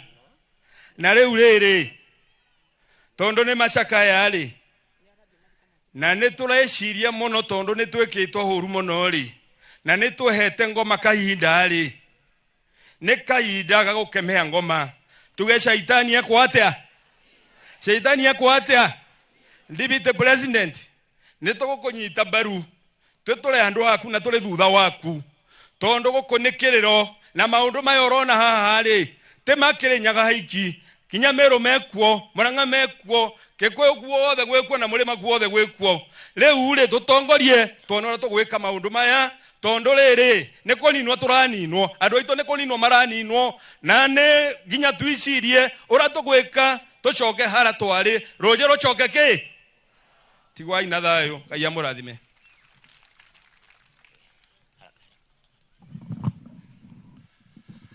Your Excellency, the Deputy President, all protocols observed. Kwa majina naitwa Major Donk, mbunge wa Embakasi ya Kati, huko Nairobi County. Your Excellency, I know that we don't have time, but I would say, as a country, we are losing more than 3 billion Kenya shillings kwa na wale watu wanafanya hii biashara ya illegal ethanol importation. Kwa hivyo, Your Excellency, mimi naweza kuomba hii bonda mahari illegal ethanol inapitia yenye inatumika kutengeneza hizi pombe, lazima tufikirie maneno yake.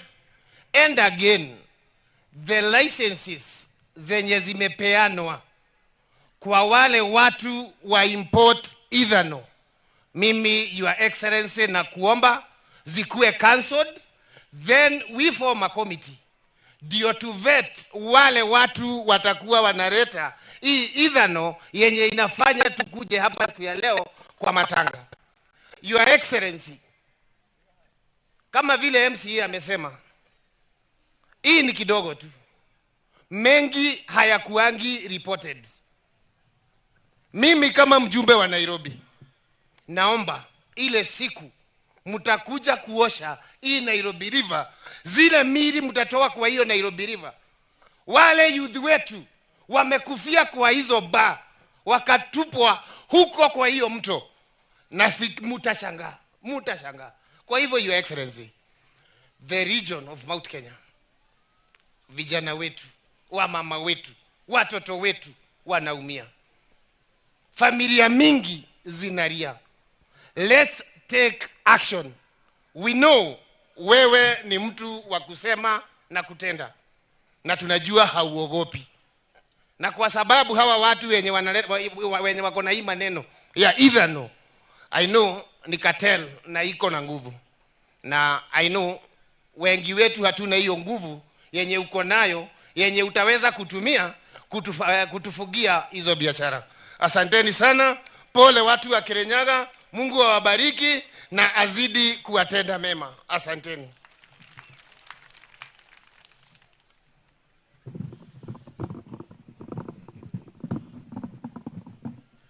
Mheshimiwa Naibu wa Rais, itifaki sote zikizingatiwa, wana Kirinyaga na watu wote wa mlima, amjambo, ngaine mwega, naende sionde. Kwa jina naitwa Julius Taitumu, mjumbe wa jimbo bunge la Igembe North kule kaunti ya Meru. Na ningetaka kuleta rambirambi zangu na risala zote za rambirambi kutoka watu wa jimbo bunge la Igembe North kwa familia, watu wa eneo hili kaunti la Kirinyaga na watu wa mlima, na hasa pole sana kwa Naibu wa Rais wa Jamhuri ya Kenya, kwa sababu leo ni siku ya huzuni, ni siku ya kero katika sisi watu wa mlima Kenya. Nimesema hili kwa sababu gani? Kiongozi wa vita dhidi ya madawa ya kulevya si mwingine bali ni Mheshimiwa Naibu wa Rais wa Jamhuri ya Kenya. Na hili tukio kutokea hapa pale mwenyewe amesaliwa, na tukijua ni yeye kiongozi, lazima tumusike mbavu, tusaidie yeye kupigana dhidi ya hii dhuluma ambayo inaletwa na watu dhalimu, wana biashara dhalimu, ili tupate kuondoa hili janga katika jamhuri yetu ya Kenya. Sitaki kunena, nataka kusema tushike kiongozi mkono, na hawa matafeli serikali ipigane na wao bila huruma, ili tusiwe tukapata janga kama hili katika jamhuri yetu. Asanteni sana.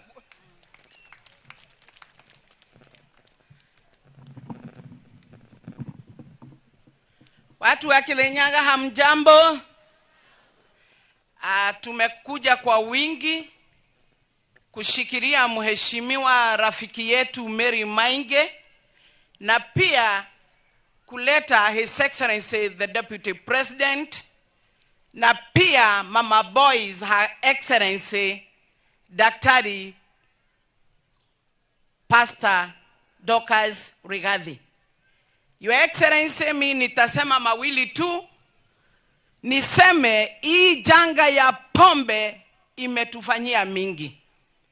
Na Your Excellency, hii mili ni kwa sababu function na yale ilifanyika ilikuwa pahali pamoja. Your Excellency, tukikuletea mili ambao tunazika every week in the constituencies that we represent kutoka Mount Kenya Legion ni wengi kuliko hawa wako. We want to appreciate hii kazi venye unaifanya ulipopatiwa na kukaitikia muifanye kama familia, na ndipo Her Excellency Pastor Dorcas bibi yako ako kwa hii maneno, na ndio tumemunikine Mama Boys. Andũ a Kirinyaga, nĩtũkũhũrana na ũhoro ũyũ wa Njohi, nĩtũkũhũrana na ũhoro wa Njohi.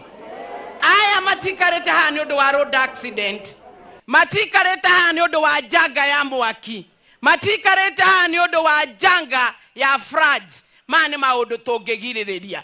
Lakini Your Excellency, as much as we are saying tũgirĩrĩria ta family na tũingĩre makanitha-inĩ, nĩtũkwenda gũteithĩrĩrio na ũhoro tũngĩhota kũhũrana naguo tũngĩingĩra o kwĩ multi-agency support. Your Excellency, nataka kusema Chief, Assistant to Chief, Area MP na wale wengine including the MCA wamepigana na hii maneno. Mwenye kufanya nasikia alikuwa amefungwa, amepelekwa kotini mara 16. Who is failing who? Who is failing who? Kwa hivyo wakati tumefika kwa prosecution, they are failing us.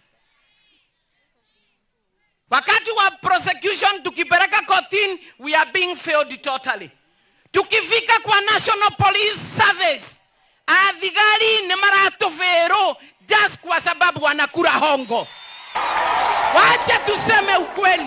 Mimi ni mara ngapi nimepigana na pombe nikisema huo siasi lazima aende. Watu wetu wanaumia, wanaangamia kwa sababu hawa majagiri wanapiga pombe, wanapata pesa ya kutosheleza tumbo zao wakati watu wetu wanaumia. Ni mabibi wangapi wameachwa bila mzee? Ni wazee wangapi wameachwa bila bibi? Ni watoto wangapi wameachwa bila wazazi? Your Excellency, mkono ya serikali ni kubwa sana. Tukiamua hii ni kufikia, tunaweza. Kila yeyote afanye kazi yake. Ukipata OC crime na upate DCI corrupt, Your Excellency, hata ile kazi unafanya na uko Nairobi tutakuwa tunaumia. Toroiga ba sinyihanyihio siaikehira igekiria nduka cia sukari na nduka cia maundu maria mangi. Your Excellency, Madam Governor Andũ Waigũrũ, wewe ni mama na uchungu wa mtoto aujuae ni mama. Onyesha wale wengine, onyesha governor wetu Murang'a na wale wengine, ndio venye tuko hapa ikuwe kielelezo na lesson that tutapigana na pombe. Wacha to reduce bars. Njohi atuĩkire ũcũrũ kahacai. Tũhũrane na ũhoro ũyũ. Na thigari ciaremwo nĩ arĩa angĩ. Wananchi ndio wako na nguvu, tutaamua na tutaangamiza, ndio tupigane na pombe kamili na tumalize. Lakini Your Excellency, uko na uwezo, unaanza na maombi, una shida na maombi, unaenda kulala na maombi. Nani kama Rigathi Gachagua? We shall conquer. Thank you, watu wa Kirinyaga.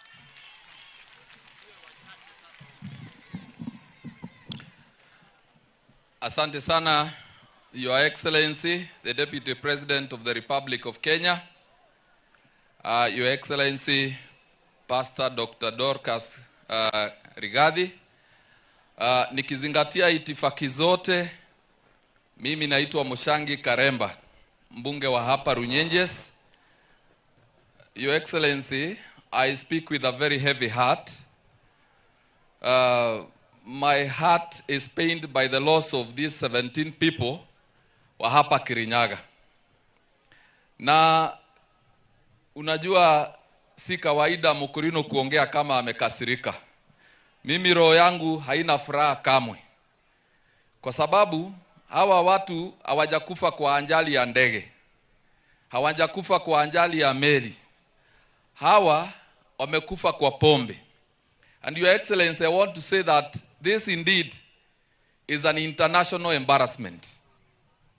Na ni lazima tujiulize maswali magumu kama viongozi na kama pia raia. Tujiulize ni nani anafaidika kwa hii mambo ya pombe. We need to ask ourselves very difficult questions. Sio viongozi wa kanisa, kwa sababu hata hawa vijana ambao wamepotelea kwa pombe hata kwa kanisa hawaendi. Sio wazazi wanafaidika, kwa sababu wamepeleka watoto shule na hao watoto ndio wanaangamia, wanakufa kwa hii pombe. Wale ambao wanafaidika kwa hii biashara ni viongozi wakubwa ambao wamekalia viti kubwa kwa serikali. Hao ndio wanafaidika kwa hii biashara. Na ni vyema tuambiane ukweli. Because when we tell ourselves the truth will set us free. Your Excellency Deputy President, pale constituency ya Runyenjes na kwa kijiji yangu, mimi nimefukuza watu ambao wamekuwa wakipika pombe haramu. Na baada ya kuwafukuza, mimi niko na intelligence ya kwamba hao watu wamepotelea huku Kirinyaga na wengine wakapotelea huko Mbere South. Na juzi, just last month, wakati tulikamata mmoja akiwa na ethanol, only less than a kilometer from my home. Nataka kushukuru OSPD wangu, Bwana Maina, na DCC, Madam Waroinge. Walikamata huyo muhalifu akiwa na ethanol, wakampeleka kotini, lakini alipofika kotini, ile fine alipigwa ilikuwa fine ya shilingi 2,000. Ngiri yemwe na yenge ngirino. Sasa wale nikisema wale wanafaidika na hii biashara ni wakubwa katika serikali, nitakuwa nimekosea? Your Excellency, I need to tell you this as a young man from the mountain, that the single largest threat to the existence of the mountain is this problem that we are having, hii pombe haramu hii. Kwa sababu vijana wetu hawaoi. Sasa kama hawaoi, kesho yetu iko wapi? Ninduge gutuma mundu wa miaka 35, 40 akalingalinge murango wa ngina nikenda ruterwa irio. Sio ni makosa kubwa? Your Excellency, I wish to thank you because you are the only deputy president I have seen unakusanya viongozi kuongea mambo ya bangi, pombe na dawa za kulevya. Ulikusanya viongozi wakaenda pale Chuka na wakaenda kwingine na kwingine. Lakini nataka kukuambia kuna wale bado hawajachukulia hii vita vile inafaa. Kwa hivyo tusaidie, wewe ndio kiongozi wetu na tuko nyuma yako, na tuko pia nyuma ya Pastor Dorcas Rigathi kwa ile kazi anafanya ya kuokoa vijana wetu. Mungu awabariki. Asante sana Karemba, lakini nataka tukubaliane, mwenzako akiongea kitu tafadhali ni undu wa time tiga gucokera uria mundu uga.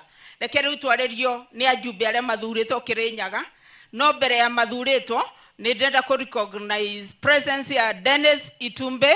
Dennis Itumbe, please stand and wave. Asante sana Dennis. Purity Ngereshe, please just wave. You are not going to speak today.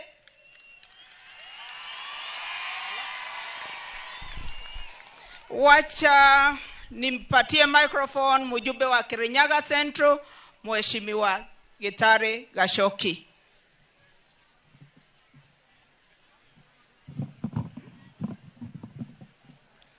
Your Excellency, the Deputy President of this Republic, Your Excellency, Madam Dorcas, Your Excellency, the Governor of Kirinyaga, mawaziri wa Rioko, PSs, the Karaje, na andũ a Kirinyaga muriega. I just have three things, Bwana Deputy President. Imekuwa ikinisubua asubuhi, mchana na jioni. Number one, Deputy President, I'm told the person who gave these people the deadly alcohol has gone athiete igoti-inĩ maita 17. O anyito akarekio. O anyito akarekio. Deputy President, andũ a Kirinyaga tũrĩ andũ a kirĩrĩria. No ko wĩndĩ tũkinya handũ tũkauga tũtigũkuo na rĩngĩ. Andũ a Kirinyaga tũgũkuo na rĩngĩ. Magoti meitũ no kinya nao matũne gĩtĩo. Nĩ ũndũ matikathiaga makarekereria mũndũ aroraga andũ gũkũ. Ona nderirwo kinya mũthenya ũrĩa anyitagwo ougaga gũtirĩ kũndũ angĩtwarwo. Deputy President, tũtiendaga kuoya watho na moko, no nĩ tũkinya handũ tũkauga ciigana nĩ cieka atĩa. Koguo kĩsi ĩno ĩroro na maitho merĩ. Bwana Deputy President, mwana nĩ etagwo rĩtwa agatuĩka rĩo, na nĩ ũĩ njĩtagwo Gacoki, na rĩmwe nĩ ndĩcokagĩra. Ngeyũria atĩrĩrĩ, ta rĩu Deputy President, thĩinĩ wa Kirinyaga gĩkĩ tũraria, kwĩna borithi meigĩte mba. Kwĩna borithi meigĩte ndũĩ? Borithi ya mba ya mũborithi-rĩ, ĩkathiĩ kũnyitana nũ? Mba ya cibũ-rĩ, ĩkathiĩ kũnyitana nũ? Andũ aitũ nĩ tũgwĩtĩkĩra ndeto icio? Nĩ twaciĩrega? Nĩ ũndũ wa rĩrĩ, nĩ njũĩ case ĩmwe, Deputy President, atĩ mba yanyitanĩro no borithi kĩrigo no kwandĩkithia statement nĩ ũnĩ cia mwenzako. I have the list. Ndĩna list ĩrĩkũ? Cibũ-rĩ, ndiũĩ kana nĩ magirie nĩ watho-ĩ, no ta njĩra cibũ igĩte mba ithatũ-ĩ. Na kĩo to mũmoĩ, nũ kanyitanaga kwao. Bwana Deputy President, the last one. Kuna mnyama kana kĩũndũ kĩthiana gĩkatel na kĩ thĩinĩ wa thirikari. Konya mwĩtagwo County Human Resource Advisory Committee. Wĩra wa committee ĩyo nĩ kũveana recommendation cia macibũ na kũruta statement cia macibũ. But the Kirinyaga one has been misused. Ati maneo recommendation cia macibũ, either nĩ promotion kana nĩ demotions, mareikarĩra indo icio na ndĩreciria nĩ mbeca marakorwo magĩeterera maneo. Ndĩngĩũria atĩrĩrĩ, because you have a new county commissioner who is supposed to be the head of that, tafadhali county commissioner, chunguza hiyo kitu. There's a person there, I don't want to mention names, kazi yake ni kuokota pesa ya machief na assistant chief, such that when the DCC and the ACC wanaleta hiyo maneno, either disciplinary or what, wanasema hakuna mahali mtaweza tupeleka sababu tunajua nani tutaenda kuona. Ya mwisho, Bwana Deputy President, vedĩrĩa kwera mũtũno wa beica bei, andũ maugaga manĩrĩire. No vedĩrĩa wagwa bei, makauga nĩ ũragũire bei, gũtekũiguo. Our country is on the right direction, under the hands of His Excellency the President William Ruto and Deputy President. Jana, mumeona dola vile inacheza? Muliona? Tikwere gũithia. Nikio kia duria rĩkũ? Nikio kia duria rĩkũ? Thirikari itũ nĩ ĩraruta wĩra wega na tũmanyitĩrĩre.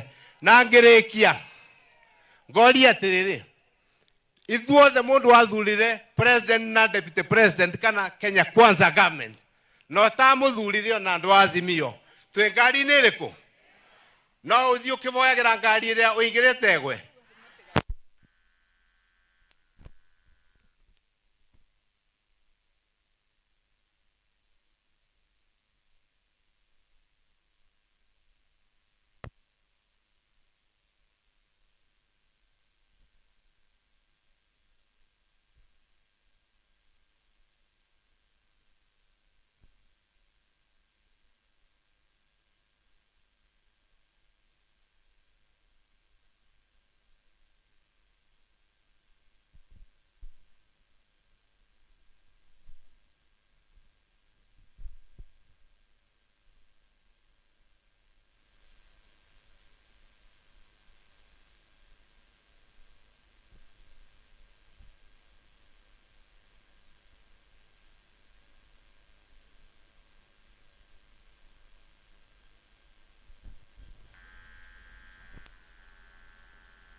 ni kwa sababu ya ukora ya watu wachache.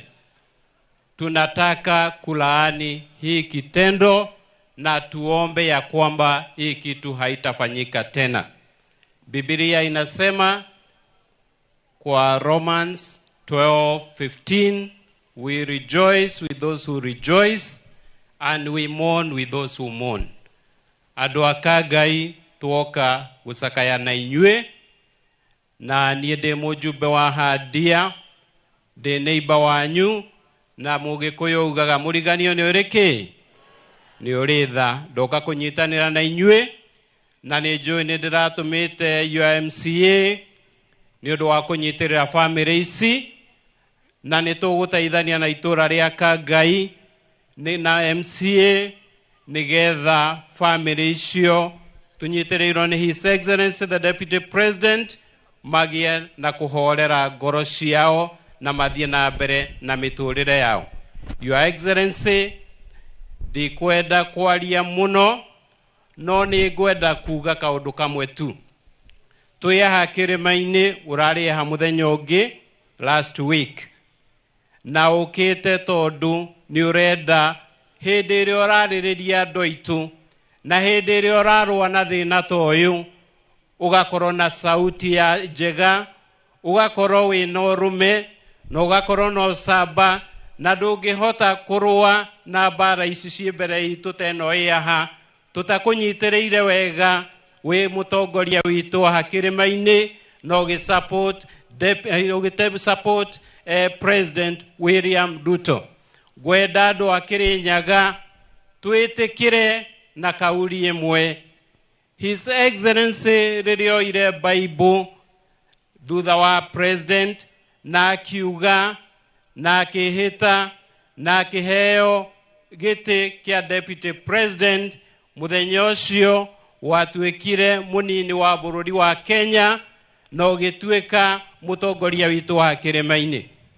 Na tũtikwenda ũndũ ũngĩ ũgũthiĩ na njĩra ĩngĩ, tũkwenda tũkũnyitĩrĩra. Nĩ mũgwĩtĩkĩra kũnyitĩrĩra His Excellency? Nĩ mũgwĩtĩkĩra kũnyitĩrĩra Rigathi Gachagua? Your Excellency, twĩ nawe piũ na nĩ tũgũkũnyitĩrĩra. Na tondũ nĩ ndĩrona riũa rĩrĩ nĩ rĩakanĩte biũ, nĩwe tũkugĩte na my colleague Bwana Gĩtarĩ tuikare harĩa thĩ in solidarity na Wanjikũ, no ndarora Bwana Gĩtarĩ ndona nĩ ambĩrĩria kũhema na hinya, ndona nginya nĩ ambĩrĩria gũthithina, ndona rĩu reke twambe tuikare handũ hena kĩruru tondũ tũtikwenda thĩna. Na Your Excellency, na nĩ tũkũhete gĩtĩo na tũtingĩenda ũndũ ũngĩtũma wage kũheo gĩtĩo. Thank you, na family ciothe amũkĩrai rambi rambi cia andũ a Dia constituency. Thank you, God bless you.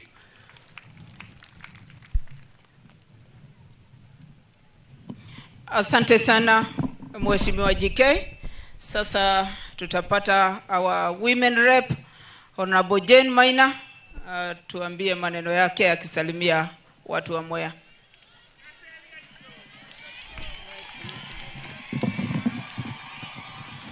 Your Excellencies, all protocols observed, Nando Akangai na Mwea, Bwana asifiwe. Bwana asifiwe tena. Jekogwo na guokokoro ni uranyona. Leo tumekuja hapa manake tuko na huzuni, tukiongozwa na Deputy President wetu, manake tunaona kitu ambacho kilitokea hapa Kirinyaga County. Na mimi nataka niwaombe, hii vita ya pombe lazima sisi wote tupigane nayo. Nemoko horana na bareno, nemoko nyiterera Rigathi wa Gachagua akeroa na Njohi Thumu Mount Kenya region, manake hawa watu wetu walikufa bure, Your Excellency. Na mimi nimesikia yule MCA ambaye amesema za motivi na za Kangai zifungwe. Mimi hata naomba za Kirinyaga County zote mwanzo zifungwe siku 2 ili kufanywa upelelezi watu wetu wanauziwa pombe gani hapa Kirinyaga County. Tudhibitishe ya kwamba bars ambazo zina operate hapa Kirinyaga County wanauza pombe ambayo sio sumu. Your Excellency, hawa watu ni mioyo ya watu. yule mtu ambaye aliwauzia hiyo pombe sumu, Your Excellency, mimi naomba afanyiwe murder charge. Maanake hawa ni watu tunazika leo. Your Excellency, tunajua kuna wale afisa wa polisi vorithi arĩa magĩrĩirwo gũkorwo nĩmo maragitĩra andũ aya, arĩa marerekana marendirie njohi ĩyo thumu getha yũke yenderio andũ aitũ. Mimi naomba wafunguliwe mashtaka ya accessory to murder ya 16 people, maanake hawa ni watu wetu tumelaza hapa. Your Excellency, mimi naomba hawa watu wa Mwea, Your Excellency, wanahitaji affirmative action. Kama kuna mahali hakuna maji ya kukunywa ni hapa Mwea. Hawa watu wanakunywa maji ya kanali, Your Excellency. Your Excellency, najua kuna ile Dhiba Dam ambayo tuli launch. Naomba tuone vile kutafanyiwa treatment plan, hawa watu waletewe maji ya kunywa, Your Excellency. Your Excellency, hawa watu wetu barabara zao ni mbovu. Ukitembea Kirinyaga County yothe gotire kondo konge kwena varadho kuvio tashiago komwea. Na mimi naomba, Your Excellency, hawa watu walitupa kura, mato haire kura mondo kwe mondo goko Mwea, na hakuna constituency Kirinyaga County kubwa kama Mwea. Kwa hivyo mimi naomba wakazi wa Mwea tuangalie vizuri. Your Excellency, kwenye bunge niko kwenye committee ya NGCDF. Hiyo committee tunagawa na tunadhibiti pesa ambayo wabunge wanapewa. Mwea netuekerire this financial year 200 million na mbunge wanyu ni agokoro nacio mwaka uyu ciako murutira wira. Andu aito urendenge moria mwana mondo urendia njohi thumu muthie muriboti nange korovorithi Mathiko ya ikinya. Your Excellency, goko Kirinyaga ni gwakanaga mwaki, andu ma Kirinyaga ni moyaga ikinya. Manake hatutakubali hichi kitendo kuendelea kufanyika tena. Your Excellency, naomba nifikishe hapo. Na andu ma Kirinyaga muige Kirinyaga mahoya ine ni muri hoyagira Kirinyaga. Aciari mwegoko, jesi mwegoko, athuri mwekuo, nitukorwa na njohi ino thumu. Asanteni sana, Ngai wa moyo amurathime na mwike wega.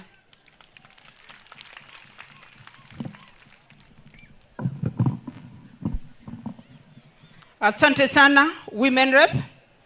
Your Excellency, the Deputy President and the county government, the governor of the great county of Kirinyaga, Your Excellency, Dr. Pastor Dorcas Rigathi. Umuthi turetetwo guku ni uvoro wa kieva ni undu waya makomete ava ni undu wa njovi njuraga nitungiendire gukoro guku tukitio viki kana graduation na andu mothe ni twetikaniria ati tutirenda njovi ino, tutirenda njovi, ni turenda njovi yume bururi wa Kenya. Ni Kenya etagwo bururi wa Ngai, utige gwitwo bururi wa andu wa levi. Your Excellency, turari na CS wa interior ira na ni njui thirikari yaku ni roire atua andu mothe marakoragwo Mwea West, ni njui officers mothe ni maracenjirio nundu wa mitugo iria marakoragwo ya kuoya mabaki vende ciothe vakunyita vandu vakunyita njovi. Asante sana ni undu wa atu eyo. Ni turacokire turuga ni thirikari ni racokire ruga andu mothe addicted masivo meitu moe maretwa niketha matuike matwaro rehabu na mwari mate addicted. Muthenya ungi turari na Her Excellency Pastor Dorcas Rigathi na ni arugire o kanitha ni gukorwo na mathaa igakoragwo na andu aria maremereirwo ni undu wa njovi, ikamabudithia ikamabunjiria na makaveo nginyeirio kou. Ni mwetikania no borocio mathiage kanitha ikorwo na mathaa makubunjiria andu aya makamaveirio tondu andu mangi ona makorwo matineirio. Njuge wira uyu wa kuburana na njovi te wira wa mundu umwe, ni wira witu ithuothe. Okorwo ni tuithie ajumbe ni tukuthondeka mawatho twathie parliament gutwike okorwo ni ukarugaga njovi teno iratuma andu meitu makue ugachanjagwo tao shababu tondu gutina ngurani ya shababu kana andu macoka cakahola na mundu uria urarugire njovi iria iroragire andu aya meitu reke kiovo giake gikorwo ota kiria gituagirwo au shababu na twacoka bunge ni njui watho ucio ni tuguguteithiriria your excellency niketha andu aya turute muigua na mabira andu aya makoragwo magituirwo kunyongo kana magatuagirwo o uria terrorist matuagirwo sawa sawa. Local community ungikona muthigari aroye ibaki niketha ndakanyite njovi we nawe uthiuka report maundu macio niketha thirikari yoe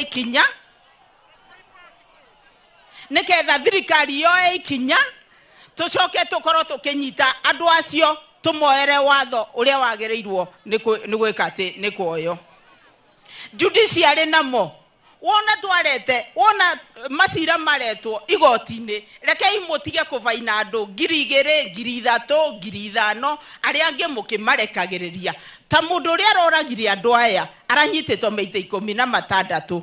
Judiciary, your excellency, ni ukoretwo kiuga we have a rogue judiciary. Hiyo mambo ya judiciary lazima itatuliwe kwa sababu without the judiciary even administration hawatafanya kazi na kazi ifanyike salama.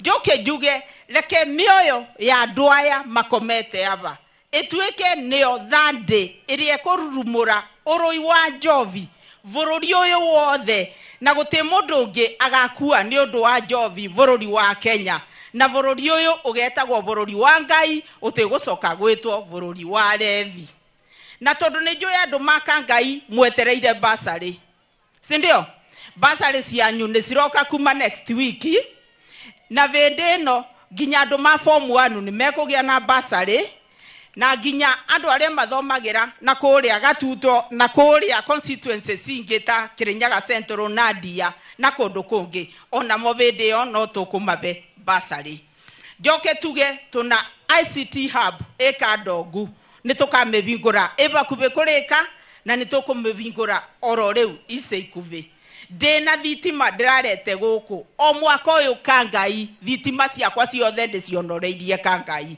koguo mujeterere thitima ejera joke gwire deputy president mavarabere meitu ni makwamire contractors ni mumire site lipa hawa ma contractors warudi site na najua hiyo maneno tumeongea sana ndio waendelee na mabarabara zetu zimekwama. Joke gwira deputy president besaidia dena cio cia thitima tejiganu nyongerera niketha tweke ate twekere thitima kundu kuothe Mwea tukorwo tugikate tuna mwangaza tutige gwitagwo kaduma ni undu wa nduma. Na wapenda sana watu wa Kangai na poleni sana na corona thina tugaga mwathani arogeteini na mwathani arogeteini ni tugwitana na iguru niketha mwathani anyotore andu meitu aria manyotete muno ni undu wa njovi ameiga wege-ini wake na makoro ginya mena thayo wake no tugi wake matigane na njovi. Asanteni sana, nataka kumwalika Senator Murango ndio awahudumie alafu aongee na watu wenu.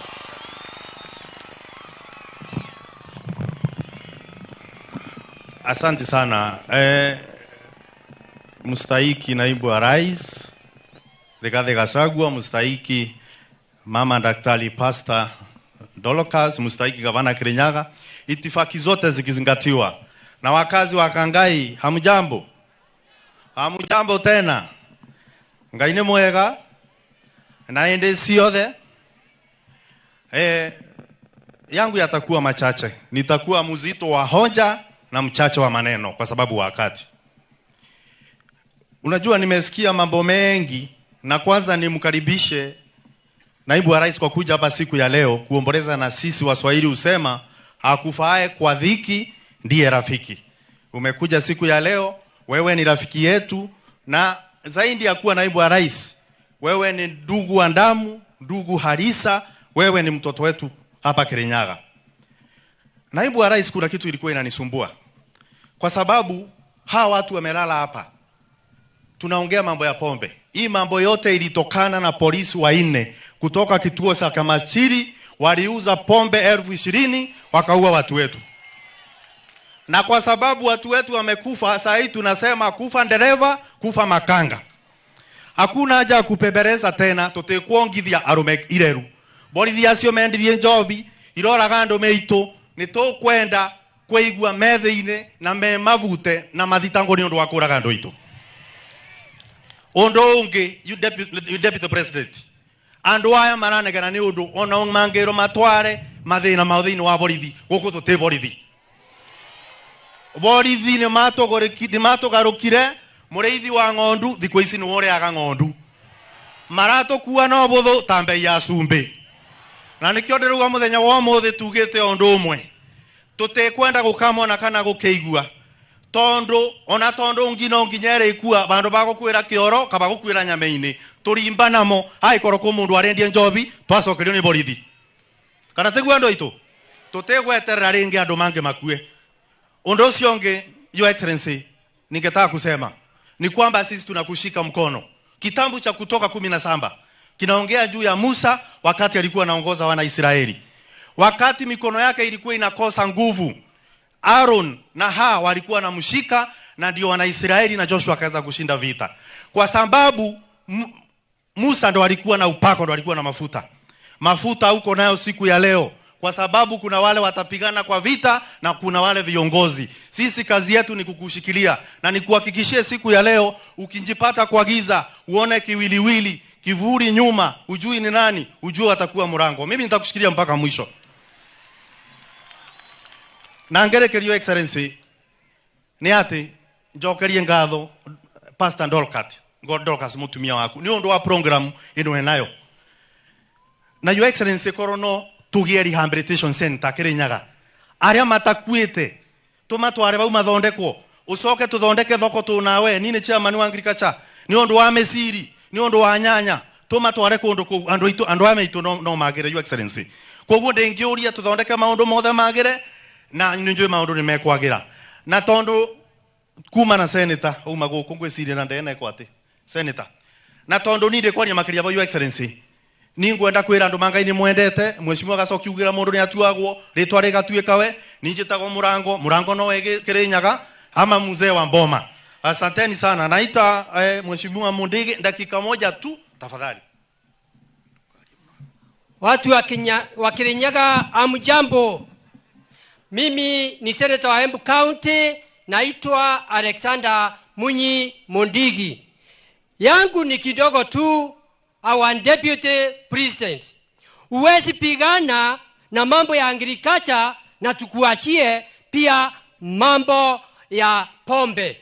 Katika Mount Kenya tuko kaunti 10, na hizo kaunti mambo ya pombe, mambo ya dawa ya kulevya na mambo ya pangi, nataka niseme kutoka leo governor wote 10 na deputy juu ya revenue collection mungangane. Kutoka leo hakuna mahali umepeana barua, hiyo mambo yote juu ya revenue collection ni heri mkote pesa kidogo mkanzo barua zote, ndio economy yetu njia hao watu wameondoka ndio tuweze kukaa vizuri. Kwa hivyo governors wote kwa mlima na deputy muangalie mambo ya kupeana barua ndio watu wetu wasiweze kukuwa na hizo vitu zote. Asante, ni mimi rafiki wenu wa karibu Senator wa Embu. Asante, mbarikiwe sana. Na kwa mengi na machache kwa shangwe na nderemo tumkaribishe gavana wa Kirinyaga Mustahiki Ann Mombi Waiguru amongereshe. Asanteni sana.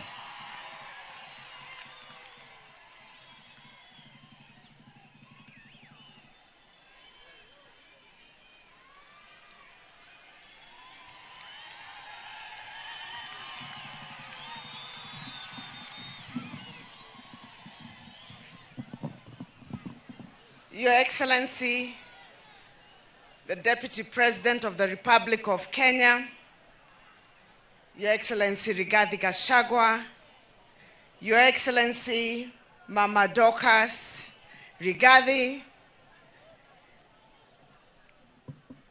senior leaders from the executive, leaders from Kirinyaga County, all the leaders who have come from various counties, elected, and the executive, the clergy, Naikari Akagai, Motithi, Namwea, Gai Nemwega, Nahede Shiothe, Togaidanie Najara, Tugaga, Gai Nemwega, Hede Shiothe. Ona twenaruo tugaga Gai no mwega. Niguo kana tiguo.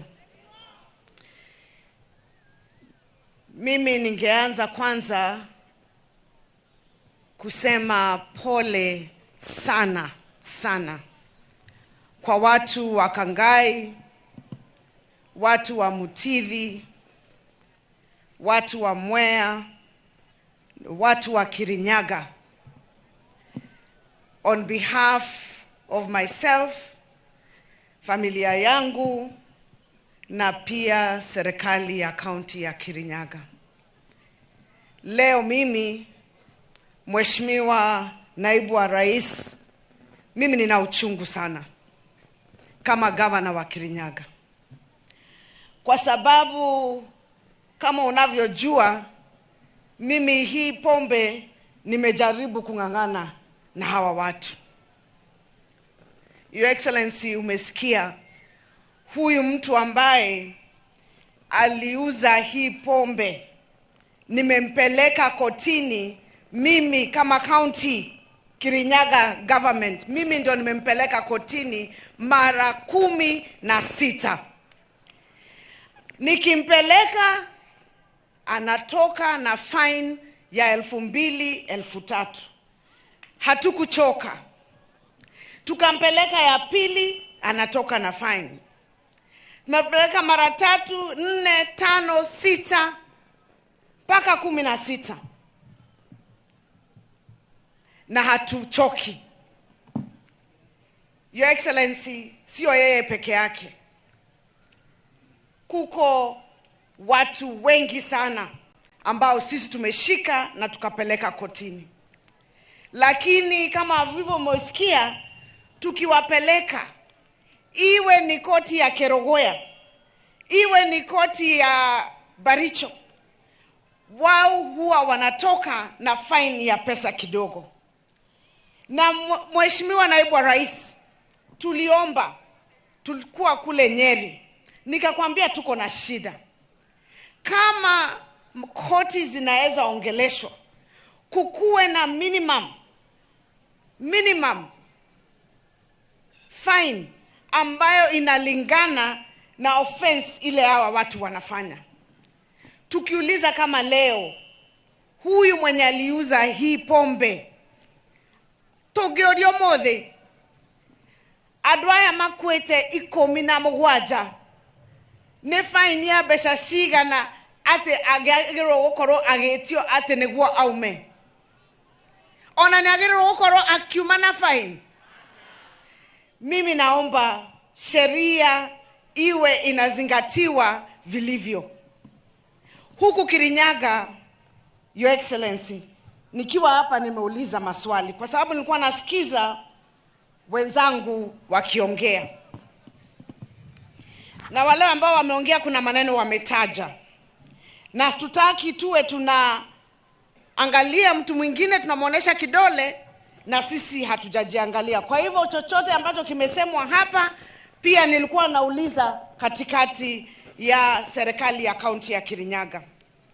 Huku Naibu wa Rais, baa zile ambazo ziko kaunti ni mingi kushinda shule na makanisa.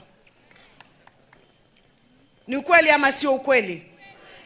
Huku Mwea East tuko na bars 330.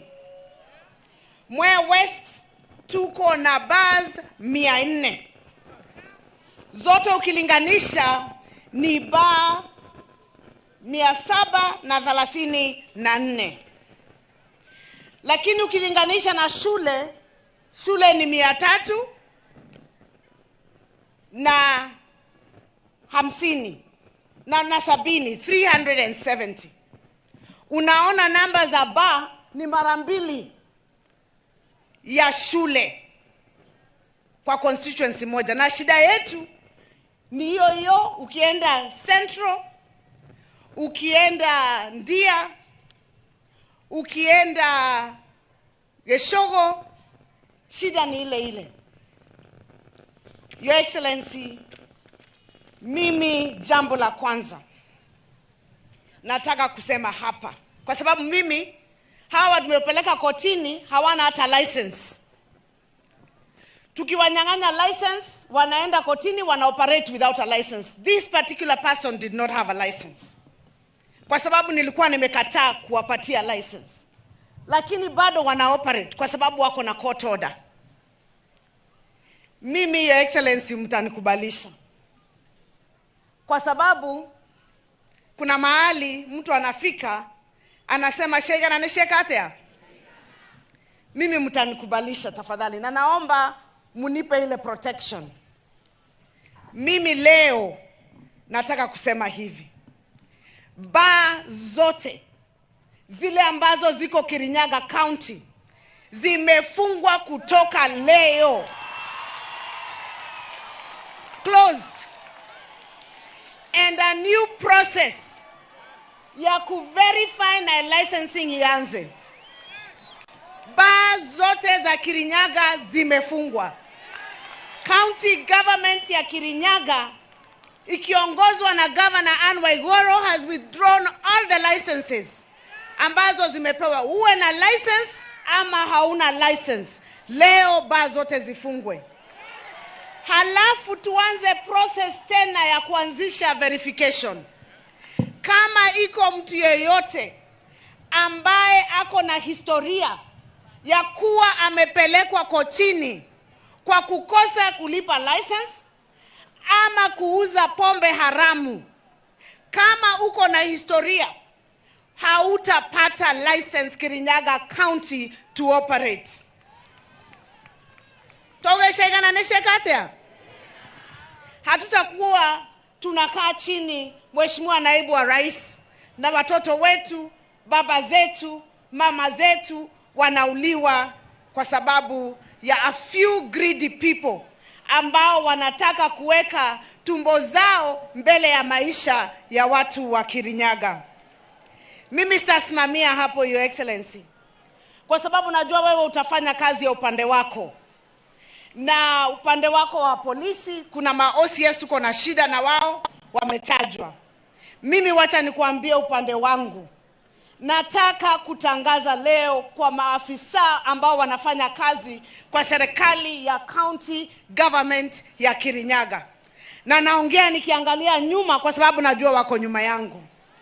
Nimeambiwa na kwamba niko na staff wangu 11 ambao wako kiasi ya directors na below, wako na bars zao kama biashara. This is the directive from me. Utachagua hiyo bar ama kufanya kazi kwa county government ya Kirinyaga. From today, if you own a bar, you will not come to work for Kirinyaga County government. And I'll tell you why. Kwa sababu hii kazi ya unasikia watu wanaoperate bila license, kwa sababu wanashirikiana na wenzao. Wao wote wako kwa association moja ya wale ambao wanafanya biashara ya bar. Kwa hivyo tutashinda hapa tukiongea kutoka asubuhi mpaka jioni. You have a choice. And your choice is simple. I have your names and we know which bars you run. You will not apply for a license from Kirinyaga County to operate a bar while you're working in Kirinyaga County government to try and enforce the regulation for bar owners. Iyo tumekataa. Tugeshega na nesheka atea. Shega na nesheka atea.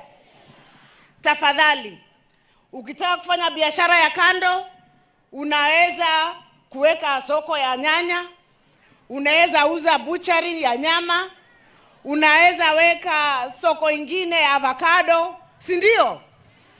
Lakini tukisema ati sasa nitawawacha muwe mnakuwa na hata nikisema nini kwa ofisini takuwa najiongelesha, kwa sababu nyinyi wenyewe mtakuwa mnasukuma hiyo biashara kwa sababu you are conflicted. Kuna ile kitu tunasema conflict of interest. Your Excellency, umesikia ma-OCS wametajwa. Kuna wale wako hapa Mwea, nitakupatia majina, ambao wanajulikana na wananchi, ambao wanachukua pesa na hongo na ndio wana protect hawa watu. Your Excellency, mimi nataka kutaja watu wengine wamenisumbua sana kwa sababu ya hii pombe. Nitaje ama nisitaje? Nitaje nisitaje? Kuna watu huku Kirinyaga wamejiweka juu ya sheria, juu ya serikali, juu ya watu wote, wanaitwa Bar Owners Association. Na watu tunawajua, wako kati yetu. Hao ndio wako na kamiti ambao wanachangia pesa. Tukishika mtu mmoja tufunge baa yake, hao wote wanashikana wanaenda kotini kwa sababu wako na kiti. Hao watu hata walipi license, hawalipi taxes, they are above the law. Mimi nataka kuwaambia, kwa sababu mimi nadhani nimepewa ruhusa na watu wa Kirinyaga. Ni moja kitekelezi ya wa Kirinyaga. Mumenikubalisha. Kwa sababu hatuwezi kuwa tunakuja mazishi na wao siku mingi sana kuhusu hii pombe. Na hope, kwa sababu nilikuwa nawaangalia nione kama wamekuja hapa. Hii picha ya hao ambao wametuacha iwafikie. Wasikie uchungu. Conscience yao iwe imeguzwa, kwa sababu huyo ni mtu ambaye ni mama ya mtu, ni mtoto wa mtu, ni baba ya mtu, lakini sisi tumejiweka mbele zaidi ya wananchi ambao sisi wenyewe tunatakiwa kuwa tunahudumia. Mimi nataka kuwaomba hao watu wa Bar Owners Association, I hope you finally see the sense of all the discussions I've had with you about the issue of alcohol in Kirinyaga County. We cannot sit down and decide that our greed is more important than the lives of Kirinyaga people. And so, kwa hiyo association, kwa sababu hata sio registered, na hao wenye wanaongoza ambao wanaweka ma-bar owners pamoja, mkubwa wao hata yeye mwenyewe hana bar, lakini yeye ndio anasaidia wale ambao wako na bar. Tafadhalini. I know I've been threatened before. Walikuwa wamesema hata sitarudi, sitachaguliwa, walinidi campaign upande wa Mwea. Lakini Mungu yuko. Si ndio? Na andũ a Kirinyaga nĩ makũgitĩra. Mimi nawaomba mufuate sheria vile tumesema. We deregister all of them and start the process of vetting afresh. Ndio hii maneno isikaendelee. Ya mwisho, hii pombe, kuna pombe hiyo ya jerrycan, lakini kuna pombe ingine inakuja na chupa, Your Excellency, na iko na brand, lakini ni fake. Wanaita brand kama zile zimetengenezwa na hizi kampuni ambazo zinajulikana, na wanatafuta, wamepewa mpaka fake stamps za KRA. Ndio wakionyesha watu wetu, hata wetu wakijua ni fake stamp, wanajifanya hawajui ni fake. Na wanajua ni fake kwa sababu wanajua mahali ambapo zinatengenezewa na kuwekwa kwa chupa na zinawekwa mpaka label na KEBS na KRA stamp. Your Excellency, hapo nikushukuru kwa kubadilisha hawa viongozi wa county administration. Hapo wako na kazi ya kufanya.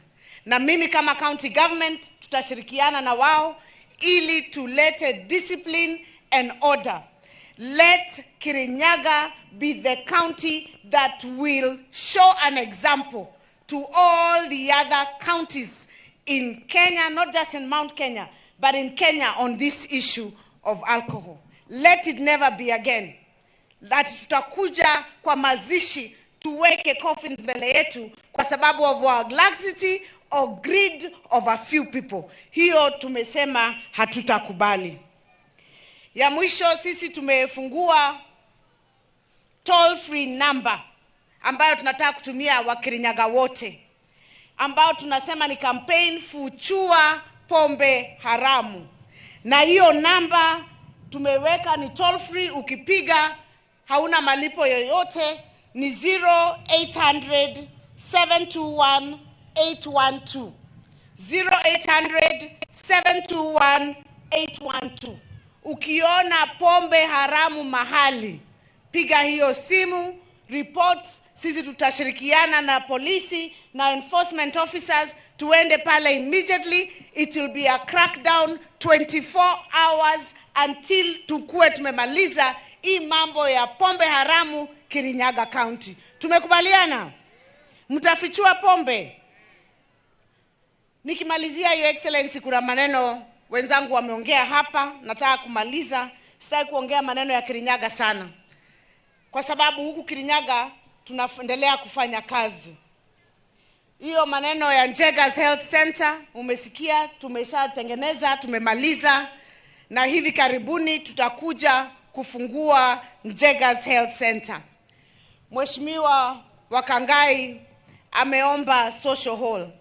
Mheshimiwa, tafadhali, mimi nataka kukuomba. Hiyo ni kitu kidogo sana ya kuomba Deputy President, kwa sababu Deputy President nataka tumuombe maneno makubwa. Hiyo social hall, wacha mimi nikusaidie wewe kuletea watu wa Kangai social hall. Kwa hii budget ambayo tutakuwa tunaweka ya revised budget ya hii mwaka, tutaweka hiyo pesa ndio watu wa Kangai wapate social hall yao, itoke kutoka kwa county government, tukiwa tunashirikiana na wewe. Hiyo ya barabara nimekubali. Mheshimiwa Naibu wa Rais, hiyo ni yako. Wewe ndio utawezana na hiyo. Ikifika pesa zikifika 500 million zikielekea mpaka huko bilioni, hiyo barabara ambayo wameomba kutoka Gatuto ukuja mpaka Kangai, wewe Mheshimiwa Naibu wa Rais utatusaidia. Nikushukuru kwa sababu ya tuliomba Mheshimiwa Rais maneno ya Mwea Rice Mills ambayo ilikuwa inafanya privatization, nikamuomba na nikasema hiyo factory, kama serikali haitaki kuwa na shares, hizo shares za MRM zipewe wakulima wa mchele wa Kirinyaga. Na Mheshimiwa Rais alikubali. Andũ a Kirinyaga, Mheshimiwa Rais ni akirewega, alikubali, na kwa hivyo tunangojea makaratasi ikuje ndio kuwe na njia ya kuwa hiyo MRM itakuwa ya farmers. Nitangaze ya kwamba nikimalizia, tumetoa basari na basari iko tayari. Kirinyaga mwaka huu county government imetoa basari 148 million shillings, na kila ward itakuwa ikipata basari yao. Kwa hivyo kama mmesikia matangazo, mtaenda kwa ofisi ya ward MCA, atawapatia forms, mjaze na kila mtu apate basari. Nitoiguithania andũ a Kirinyaga. Oko Mwea nĩ mũraigua ta thirikari ya county ĩraruta wĩra? Wĩra nĩ ũraria kana ndũraria?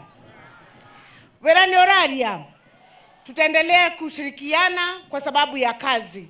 Nikimalizia hapo niseme asanteni sana, Mungu awabariki, na poleni tena watu wa Kangai kwa jambo hili ambalo limetupata kama watu wa Kirinyaga. Asanteni sana. Sasa ningependa kumwalika dada zangu wawili waje wawasalimie, ambao wametoka katika serikali ya executive. Tuko na dada yetu secretary to the cabinet, waziri Masi Wanjao. Tafadhali kuja usalamie wananchi. Na nyinyi ambao kama mjui, dada yetu Masi ni wa kutoka Ndia constituency, kwa hivyo ni wa Kirinyaga County. Karibu Masi. Makofi tafadhali.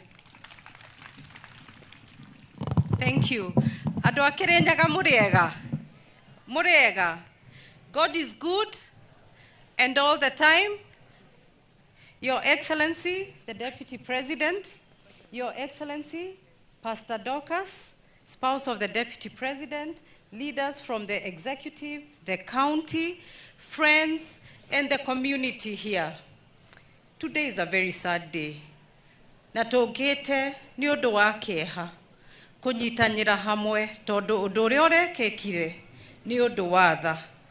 No nĩ ngenete ngoro-inĩ ũmũthĩ tondũ maũndũ marĩa njiguĩte ũmũthĩ njiguĩte that kaũndũ gaka nĩ rita rĩa mũico. Nĩ mwaigua ũguo inyuĩ?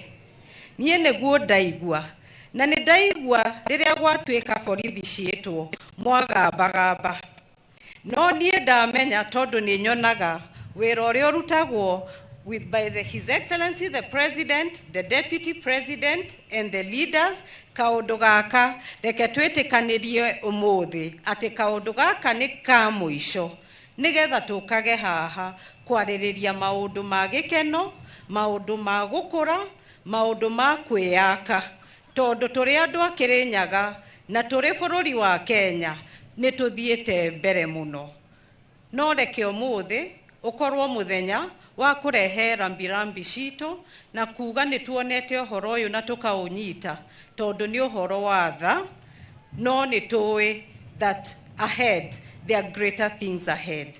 My condolences to the families that are affected, the mourners in this community. Poleni sana. Thank you muno. Sasa ningependa kuita dada yetu PS Mary Muthoni ambaye ndio mkurugenzi kule Wizara ya Afya, Ministry of Health in the National Government, na pia yeye ni dada yetu kutoka Kirinyaga, ametoka upande wa Njokene kule Geshogo. Mkaribisheni dada yetu.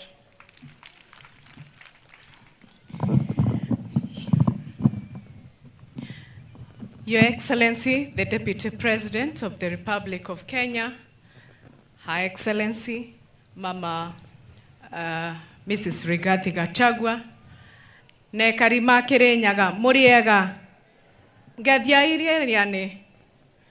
Your Excellency, mimi niko na mambo mawili peke yake.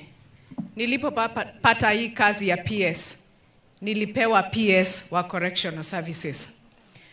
Your Excellency, ukienda jela zetu leo, wale watoto wetu wako jela ni wengi sana, na wako jela kwa sababu ya pombe. 35 years and below, hao ndio watoto wako jela. Tafadhali watu wa Kirinyaga tuachane na pombe. Tukienda mambo ya health, Andũ ma Kirinyaga, hii pombe inatuumiza kansa, hii pombe inatuumiza mambo ya respiratory diseases, hii pombe inatuumiza sana. Mimi ningewasihi, tafadhali tuachane na pombe. Hata hao watu wakipewa license fake na wakuja wafungue hapo kwetu, tuache kukunywa pombe. Asanteni sana na my condolences. Thank you. Kwa heshima kuu, wacha nipatie dada yangu Purity Ngirishi dakika moja tu awasalimie.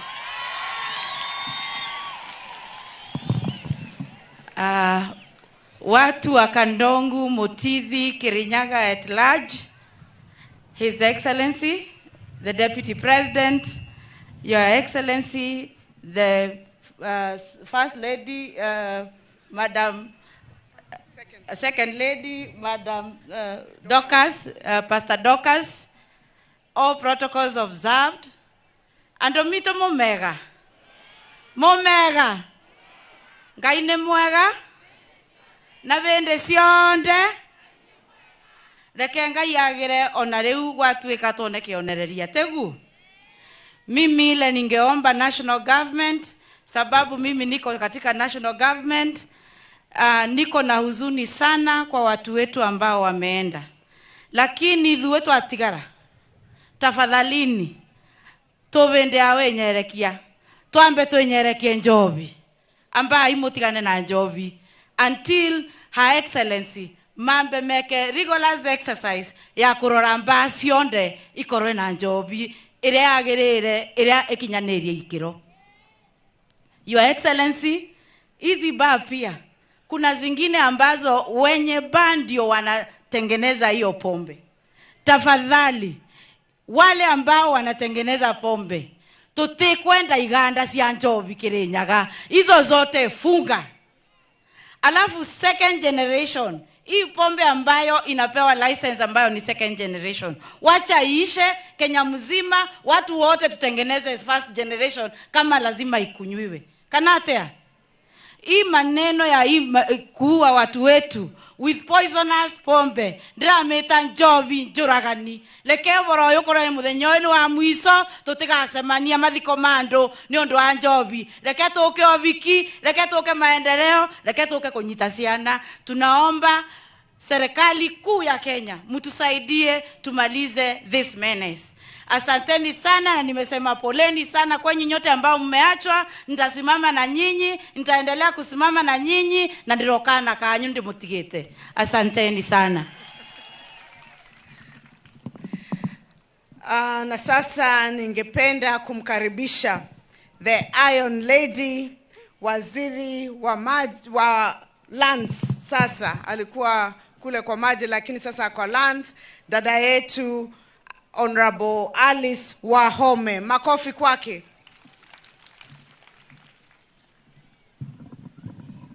Asante sana dada yangu Governor Anne Waiguru, pia ni rafiki yangu, na kwa hivyo Your Excellency the Deputy President of the Republic of Kenya, Your Excellency Pastor Dorcas Rigathi, the spouse of the Deputy President, all protocols observed, kanisa, familia, mimi nimekuja kama rafiki wa governor, lakini pia kwa sababu naibu wa rais nilijua ako na kazi na jukumu kubwa siku ya leo kwa sababu ya hii kifo. Watu zaidi ya 30 waliumia. Wengine sasa wamekufa. Nadaigwa hena atumia. Hena atumia. Kwa uguo gutiri uratigwo niguo. Andũ a Kirinyaga muriega. Governor ana confirm kati ya hawa wameenda tuko na wamama 6. Hivyo ni kusema kuna watoto wachanga wamewachwa mpaka na mama kwa sababu ya pombe haramu. Naibu wa rais, uko na kazi ngumu, na kwa sababu hatuna muda wa kuongea, nataka kukupatia nguvu. Nikwambie, tunajua sisi kama serikali umepewa kazi ya kupigana na pombe haramu na kupigana na bangi na dawa za kulevya. Tena umepewa kazi ya kupigana na makatel ambaye iko kwa kazi ya kahawa. Umepewa kazi ya kupigana na makatel nyingine ama wengine wale wako kwa kazi ya majani chai. Siku ya leo, I know you are not a proud deputy president because of this loss. But you know, tunaongea tu, uria turaria neta kuruta dutu na ndona hurana na thua. Urute dutu, mundu athio na mbere guikara nyumba ena thuya. Ithe mutio thuya na dutu. Dutu nere ingirite kuguru kana mwiri, kwena thuya ingi cietereire. So today, Anne, you will cross the bar, you will take people to court, wanapewa bail, vile askari wengine wanawaachilia hata bila kufika mahakama. We are doing zero sum game, naibu wa rais. Upande wetu wa Mount Kenya, twanahura na ginya na bara ya mukoroni niguo. Rewe no ne bara ege dito muno. Na twanauga, na twanathikana, na twanakwirwo, twanarira. Pastor Dorcas siku hizi sasa anaitwa Mama Boys. Amechukua hii kazi, tunamuona akiomba, akilia. Ona haha neturirite, kana tutiririte. Neturirite. The problem of this thing, we must deal with it with the law. Governor, pongezi sana. Tondo nuona ni yare ujira. Lakini naibu wa rais, wacha turudi bunge. Hii pombe yote haramu inafika mashinani. Yote tuchukue sheria, tupige marufuku, iishe kwa miji na kwa grassroots places. Hii ba yote itaisha, bila pombe haiwezi kuwa namba. Tungini inanya mwino na kuria rugagirwo etanoka kurugirwo gukure githi ndiathira. Tugirehe wathori wakuga njohi ino yothe. Haha ndaigua hata hawa vijana wote hawa marauga njohi ithire. Murauga njohi ithire. Turehe watho wa kuminina matura-ini maitu mothe. Eikara na kuu uguo kundu kuraihu tutari. Unajua naibu wa rais hakunywi pombe kwa sababu aliombewa na Pastor Dorcas mpaka hiyo kitu akawachana. Twina president otanyuaga njohi. Ile totio yo uguo. We as a country, Your Excellency, naibu wa rais, we have the greatest opportunity to deal with illegal haramu, pombe haramu once and for all, because we know you people do not tolerate, do not drink, do not entertain alcohol. Hii kitu tuondoe kwa mashinani, anakia tumarehere wira wa gwaka nyumba, anakia tuthondeke kahua nao mambiririe gutua kahua na mambiririe kurima kahua. Hii yote tuondoe, and that is the only way you will get rid of inaitwa hiyo association, Bar Owners Association. Na niĩ nĩ ndĩmoĩ ndũĩ ndĩrarĩ mũjumbe kũrĩa Kandara. Rĩu we na mũnyaka tondũ ndũretia gĩtĩ rĩngĩ. Hũrana na andũ aya, no wega nĩ tũgũteithĩrĩrie na watho. Tũgũteithĩrĩrie na kĩ? Na watho. Thengio mũno na Ngai amũrathime na horerie ngoro citũ na cianyu makĩria mũno family. Na ũrĩa naibu wa rais akuga nĩguo tũgwĩka. Asante sana waziri, noigua kiuga gutire gite nderetha. Andu a Kirinyaga ni mwetekera uguo. Aya, kwa heshima kuu ningependa kumwalika the spouse of the Deputy President, Her Excellency Pastor Dorcas Rigathi Mama Boys, aje atuongeleshe. Tafadhali mkaribisheni kwa makofi.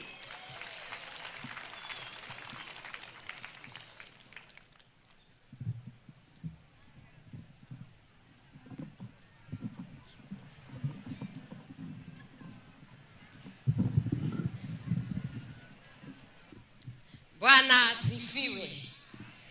Bwana asifiwe.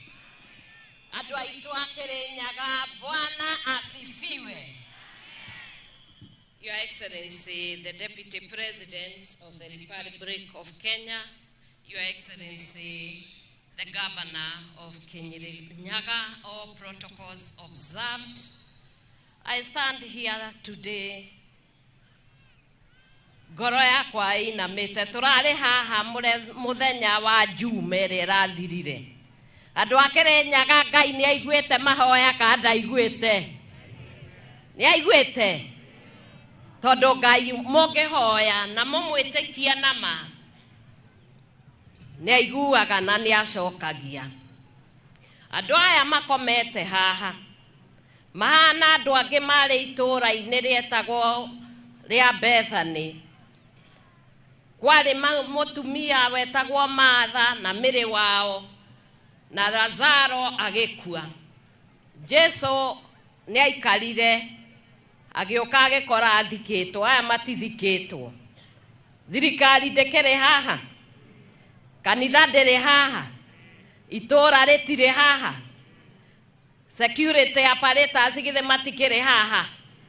Watho wa Ngai ugĩte ndũkanorage mũndũ ũrĩa ũngĩ, nĩma? Watho wa Kenya ugĩte mũndũ ndakorage ũrĩa ũngĩ. Ũguo magoti, borithi, administration, kanitha, ona nginya communities, wĩra witũ nĩ kũgitĩra mĩoyo ya andũ, nĩguo kana tiguo? Ũũ tũrona haha nĩ kuonania ithuĩ twĩ thĩinĩ wa thirikari, kanitha na matũũra na andũ arĩa othe mandĩkĩtwo nĩ igoti rĩa andũ aya nĩguo magitĩre mĩoyo ya andũ, acio nĩo anene a kũũraga andũ arĩa angĩ. Andũ makethugunda nĩ tondũ mena mbeca na nĩ mekũhota kũhakana, makahonakana, makoka magathondeka njohi ĩna thumu, makaoraga ciana cia thĩni, makaoraga athĩni. Tũroigire Ngai e matu-inĩ na twahoya Ngai nĩ egwĩka atĩa? Ona to njohi theri, kwĩna nginya vangi na ndawa ciana citũ ciraheo. Deputy President, ba cihingũrĩtwo cikahingũrwo nginya kũrĩa primary ikoragwo, secondary ona hakuhĩ na university. Ciana citũ no kũnyua njohi na ndawa cia kũrebia, tũtũũraga tũthikaga twĩ mapasta na tũroiga ciaigana nĩ cieka atĩa? Gwokwo hĩndĩ ĩrĩa mũroiga andũ mathiĩ marore njohi ĩrĩa njega, ndiũĩ nĩ ĩrĩkũ njega, tondũ kĩrĩkanĩro kĩroiga mũndũ ũrĩa ũkwenda kũnyua njohi erekereria andũ arĩa marathira na athĩni. Na ithuĩ andũ a Mount Kenya tũtirĩ andũ a gũthira na tũtirĩ athĩni. Nĩ ũhoro wa ma? Rĩu no mũhaka twĩgarũrĩre meciria, tondũ mĩrĩ ĩno ici ti ng'ombe na ti mbũri. Aya nĩ aciari, aya nĩ arĩa mũndũ na aria mũndũ. And we are sitting here watching. Ta wĩũrorere kuma hĩndĩ ĩrĩa andũ aya marakuire. Ka nĩ ũiguĩte andũ aingĩ magĩthiĩ kwaria magathĩti-inĩ kuga andũ aya nĩ maroragirwo nĩ njohi? Nĩ ta gũtuĩka njohi nĩ njĩtĩkĩrie kũũraga andũ na arĩa mamĩthondekaga nĩ mahetwo rũtha rwa kũũraga andũ a Mount Kenya. Na ithuĩ andũ a Mount Kenya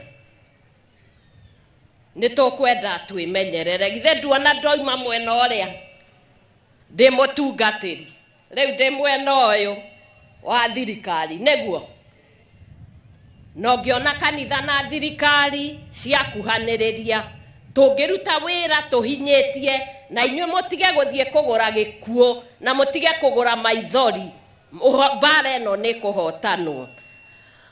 Deputy President, hĩndĩ ĩrĩa marũa makoragwo makĩheanwo thĩinĩ wa counties, kwĩna kĩndũ gĩtagwo public participation. Public participation ĩyo ĩkagwo, ĩrehagwo no andũ aya moragĩte, andũ aya makomete haha, makahakana, makarehe andũ, makaugĩrĩria, makaheo ma license. Ũguo nĩ ũndũ ũkwenda ũrorwo, tondũ ona license icio ikĩheanagwo nĩ tondũ itirĩ harari, no nĩ andũ mahetwo njohi amwe na angĩ makahakwo nĩguo metĩkĩre kũheana. Ngĩrĩkia reke njuge nĩ ũndũ wa mwana wa kahĩ thĩinĩ wa Mount Kenya. Nĩ muonete ngĩthiĩ na bũrũri mũgima, ũngĩkona mwene mbegũ anjĩrĩria kũragwo, mũmenye nĩ mwathira, kana tiguo? Ũngĩthiĩ ũrĩme mũgũnda, ona wĩ expert ũrĩkũ na wĩ professor ũrĩkũ, ũrĩme na ũrĩme wega, ũtarĩ na mbegũ gũtirĩ kĩndũ ũngĩgetha, nĩma? Ciana citũ nĩ ikuĩte cia kahĩ, na nĩkĩo muonete o mũthenya ndĩrathiĩ ngĩmaragĩria. Rĩu ona ndacũthĩrĩria haha, rĩrĩa tũrathire tũkĩaragĩria mwana wa kahĩ, rĩu ona ti aingĩ haha, rĩu maracokereirie aciari ao na maithe mao na arĩ a nyina, rĩu no watigara. Na marambire marahe ciana cia tũhĩ, maraheo njohi, marathira, tũratigwo na atumia ndigwa. Rĩu atumia ndigwa ningĩ nĩ makorogerwo thumu nĩ waya. I want to say we are very sad. And it is not possible that the laws that are supposed to protect life are the same people who we have employed with our taxes. They sit in their courts, they sit in wherever they are as civil servants. And the only thing they do is to entertain themselves with corruption and killing our people. I pray, because I was here on Saturday and we prayed, that this is going to be the last time. I'm also speaking on behalf of the church because we are here. The church does not need any permission from anybody to protect life. Our constitution, which is the Holy Bible, refuses anybody to kill another.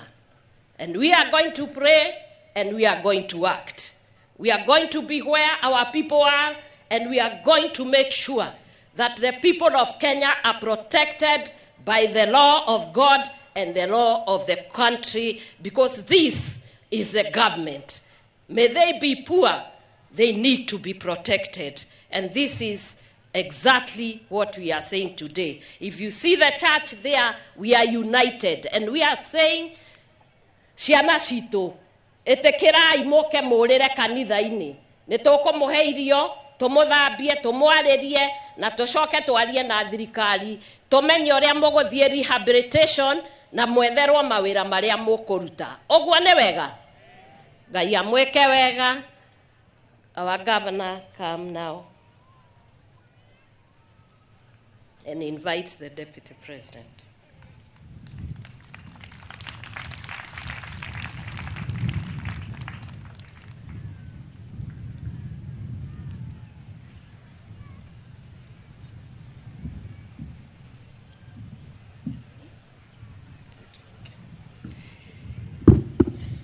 Na sasa ningeomba kwa heshima tusimame tumkaribishe naibu wa rais ambaye pia ni kiongozi wetu upande huu wa Mount Kenya, His Excellency Rigathi Gachagua. Tumpigie makofi tafadhali.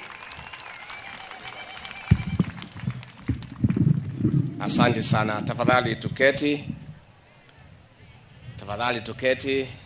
Asante sana kanisa, baba wetu maaskofu waliokuweko hapa, familia, sahawa wapendo wetu ambao wamelala hapa, gavana wetu wa Kirinyaga Ann Mumbi Waiguru, senator wetu Bwana Murango, women rep wetu Kasheri, jumbe Mary Mainge, wale wajumbe wote ambao wamefika hapa, waziri wetu wa ardhi na manyumba Alice Wahome, secretary wetu cabinet Masi Wanjao, our PS Udhoni, na wale wote ambao wamefika hapa kuomboleza na kuja kuwasidikisha hawa wapendwa wetu. Hamjambo.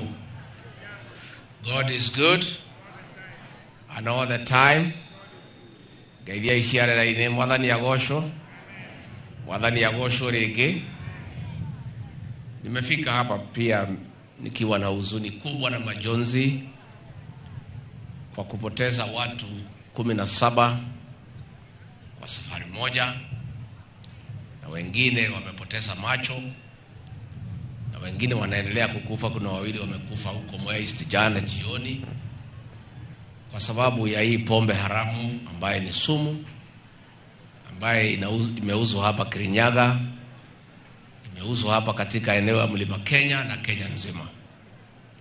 I want to say, as a leader, particularly from this region, my heart aches, my heart bleeds in shame as we bury 17 people at a go for having consumed poison being sold as alcohol by our very people. We are very saddened as a government, as a people, that despite the efforts that we have made to eradicate illicit brew in this country, and specifically this region, we had a good 70% success But that now is being eroded. And I must say, the weakest link in this fight against illicit brew is our courts of law.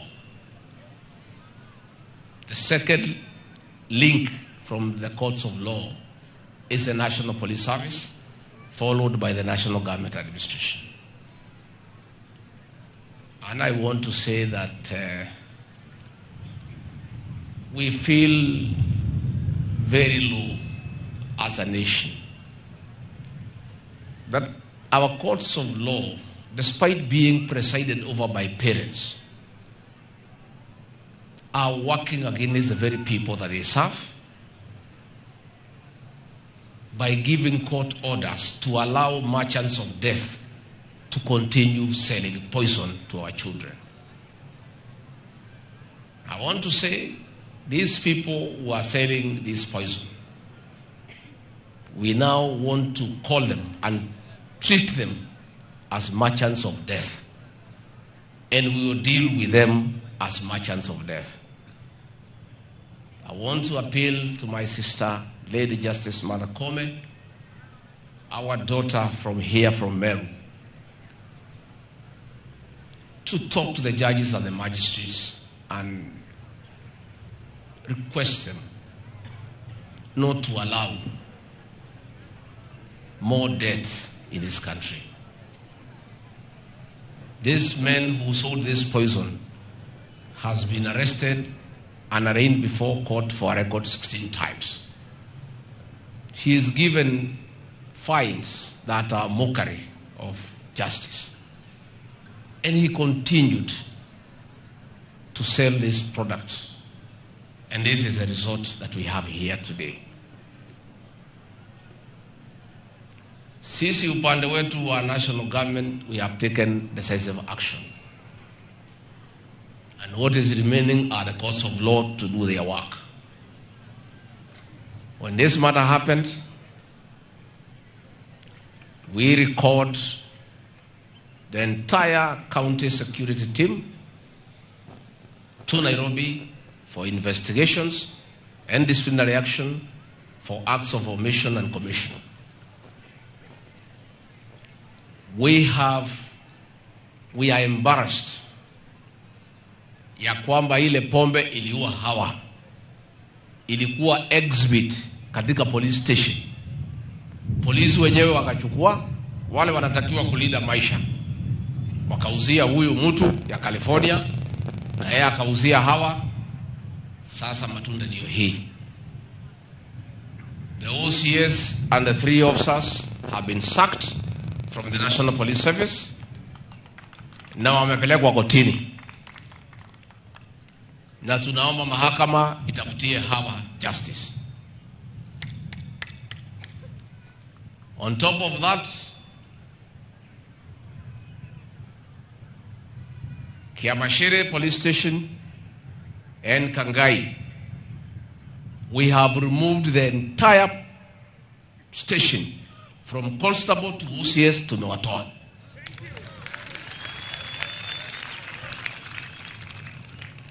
And I want to say, nikiwa hapa Kirinyaga, President William Ruto amenituma na rabirabi zake akiwa na huzuni sana. Tumekuwa na yeye jana kabla hajaelekea Addis Ababa, na akaniambia kuhuzunika kwake. Na akanituma nilete rabirabi na nimwambia watu ya Kirinyaga ya kwamba serikali yake sasa imetangaza vita kali dhidi ya wale wote wanahusika, wakuwe ofisa tawala, wakuwe police, wakuwe merchants of death, anybody involved in this space of killing our people. Tutapambana na nyinyi sasa head on. And I want to announce on behalf of the president, familia ikianza na watoto wa rafiki yetu, ndugu yetu marehemu King'ori Mwangi, familia yake nzima, the brothers, the sisters, extended family, viongozi wa serikali ambao mko hapa, marafiki wakaaji wa eneo hili, tumefika hapa siku ya leo kwa huzuni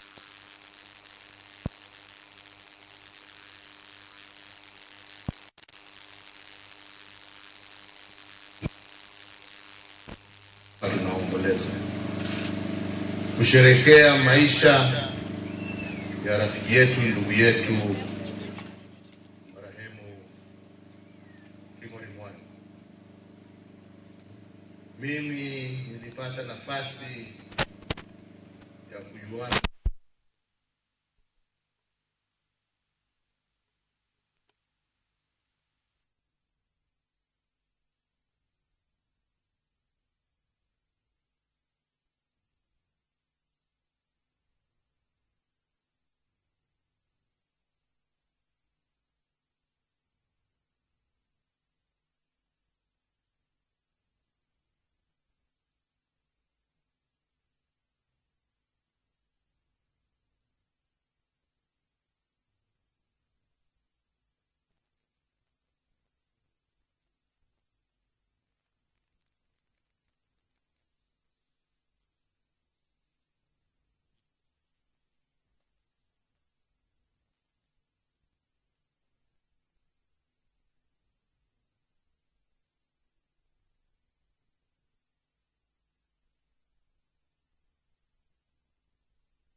peana kitu inaitwa ex parte order. Wanasikiza pande moja, wanatoa order.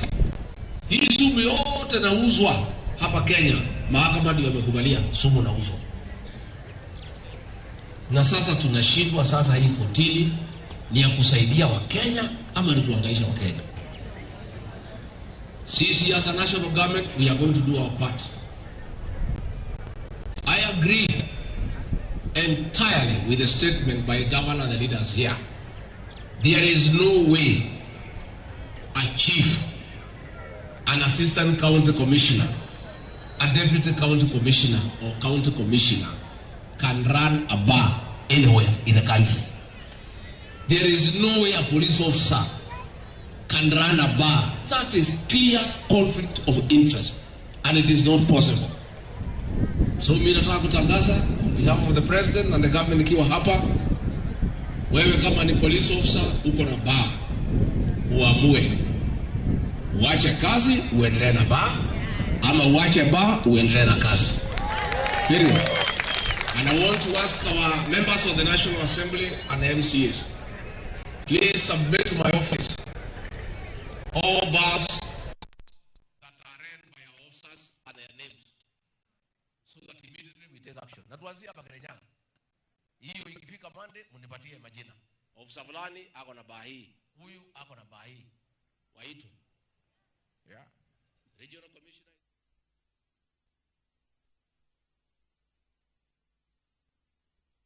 Run bars in this region.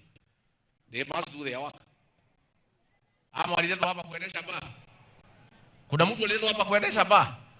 Mtu kama anataka kufungua baa, awache kazi akafungue baa kwao. Lakini we cannot allow that.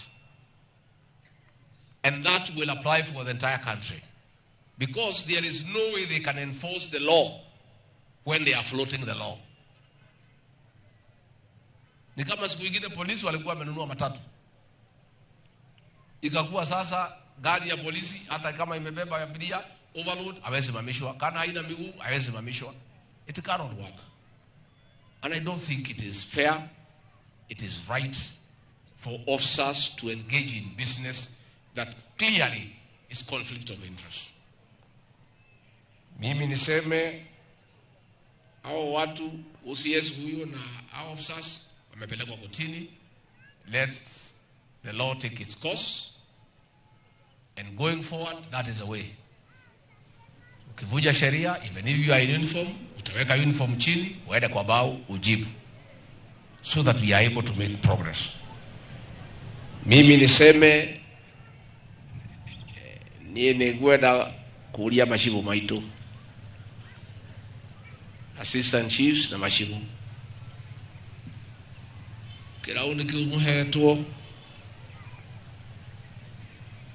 macibu assistant chiefs, nyũmba itũ yathira yaninwo nĩ Njohi mwĩroreire. Kĩrauni kĩu rĩ nĩ kĩa wĩra ũrĩkũ? Rĩu cibo wa gũkũ rĩ arauga atĩa? Arauga atĩa? And regional commissioner, I trust you have interdicted those chiefs. Have they been interdicted? You must interdict them immediately, pending investigations, because it cannot happen. Nyũmba ĩno itũ ĩraninwo nĩ Njohi, machivo na mahedimeni meroreire, mũkaheo ciringi 200 mũkendia nyũmba yanyu,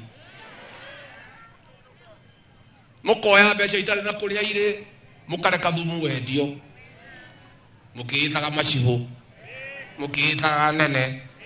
Nĩ anene a thaa cigana? Nĩ anene a thaa cigana? Mimi regional commissioner, my brother, I called all of you to Nyeri and we agreed this situation, Bwana regional commissioner, is not acceptable. It is not. And it will not happen. And I want you on Thursday to call all the chiefs and assistant chiefs in Nyeri. I'll come and talk to them, and we give them 2 weeks to decide what they want. Do they want to continue working or they want to go home? We'll have that discussion. Nimbokwara demete. Toiguithanie. Ani tondu riu ndi muciari na ndeithe wanyu. Nie macibo maya ndikwenda mainuke tutaraneirie. Neguo nĩngwenda moke tũrorane maitho kwa maitho. Ndimarorete ũguo matakũgucia ndĩmorie. Nĩkĩ kĩratũma macibo maitũ nyũmba itũ yathira mwĩroreire mwĩkĩrĩte kĩrauni mũkiugaga mũrĩ anene? Demete. Bwana Shisia, on Thursday at 10, you call all the chiefs and assistant chiefs from this region. I'll come with Professor Kindiki, and we face these men and women on the face, and we have a conversation. Now I am willing and I'm ready, and the president has supported me to a man. If it means us removing all chiefs and assistant chiefs and employing fresh ones, I'm prepared. Niko tayari. Katiguo. Twauga mainuke marĩ othe mainuke. Na gũtirĩ kũndũ gũtwarwo. Twandĩke andũ erũ. Gũtingĩhotekeka gĩconoko gĩkĩ kĩhaha. Gĩkĩ gĩconoko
Mutahiwa Kahina.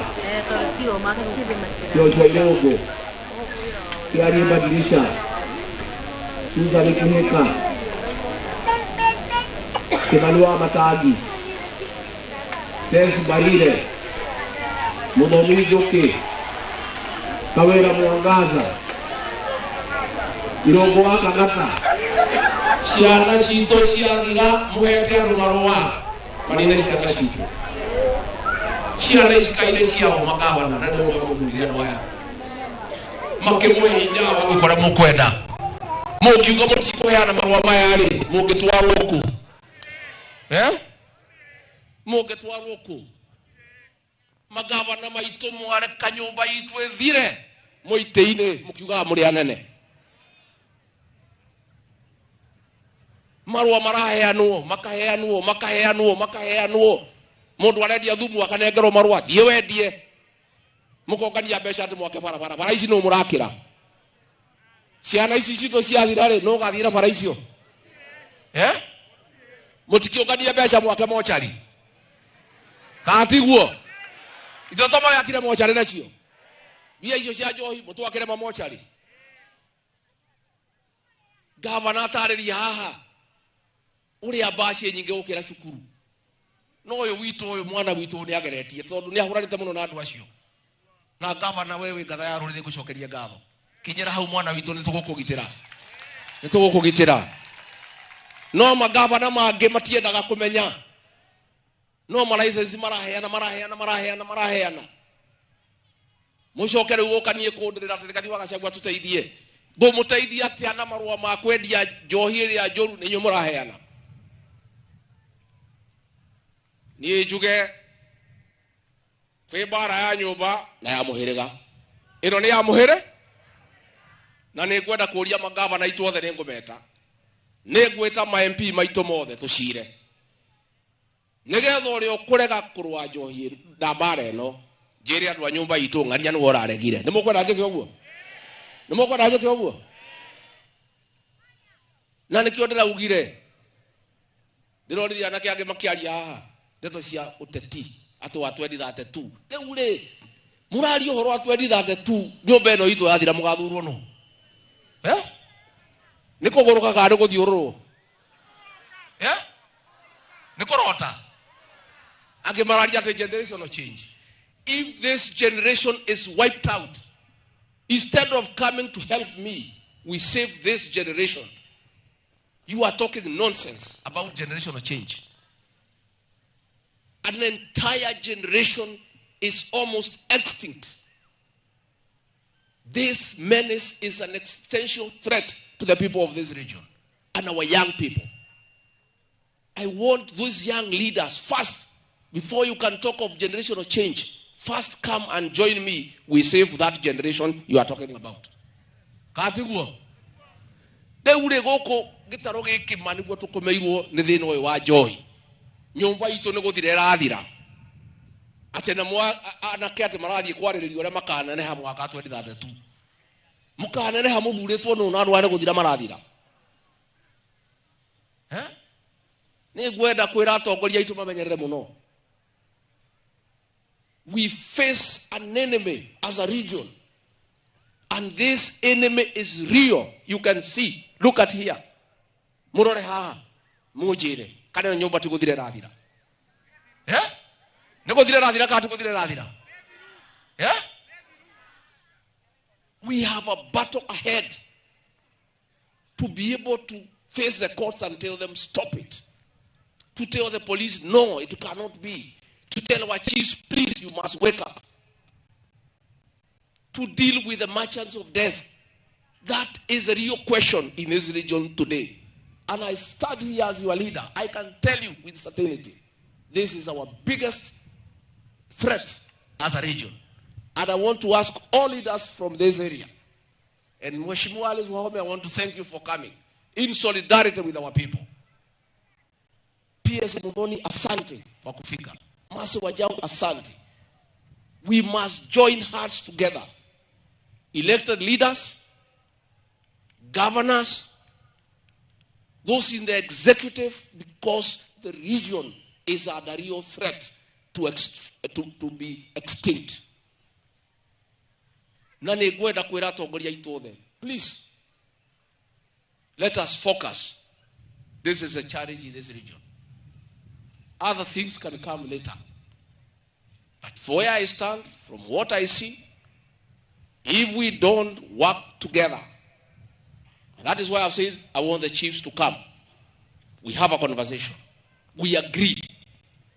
And I'll call Akinaris Wahome and other leaders to come and talk to our chiefs as mothers and tell them it cannot be. It cannot be. Mimi nikimalizia niseme tumekuwa na shida ya kahawa, tumejaribu na rais na inaanza kuingia laini. We were in cabinet on Wednesday, and the cabinet under the chairmanship of the president directed ya kwamba wakulima wa kahawa waletewe bolea ya 2,500 kwa society ama kwa factory wachukulie hapo. Number 2, we are compiling all the debts ya wakulima ya kahawa so that we can look at how as a government we shall help our farmers. Mambo ya majani chai tunaendelea kuangalia. Last time we had a good bonus, we expect even a better bonus this year.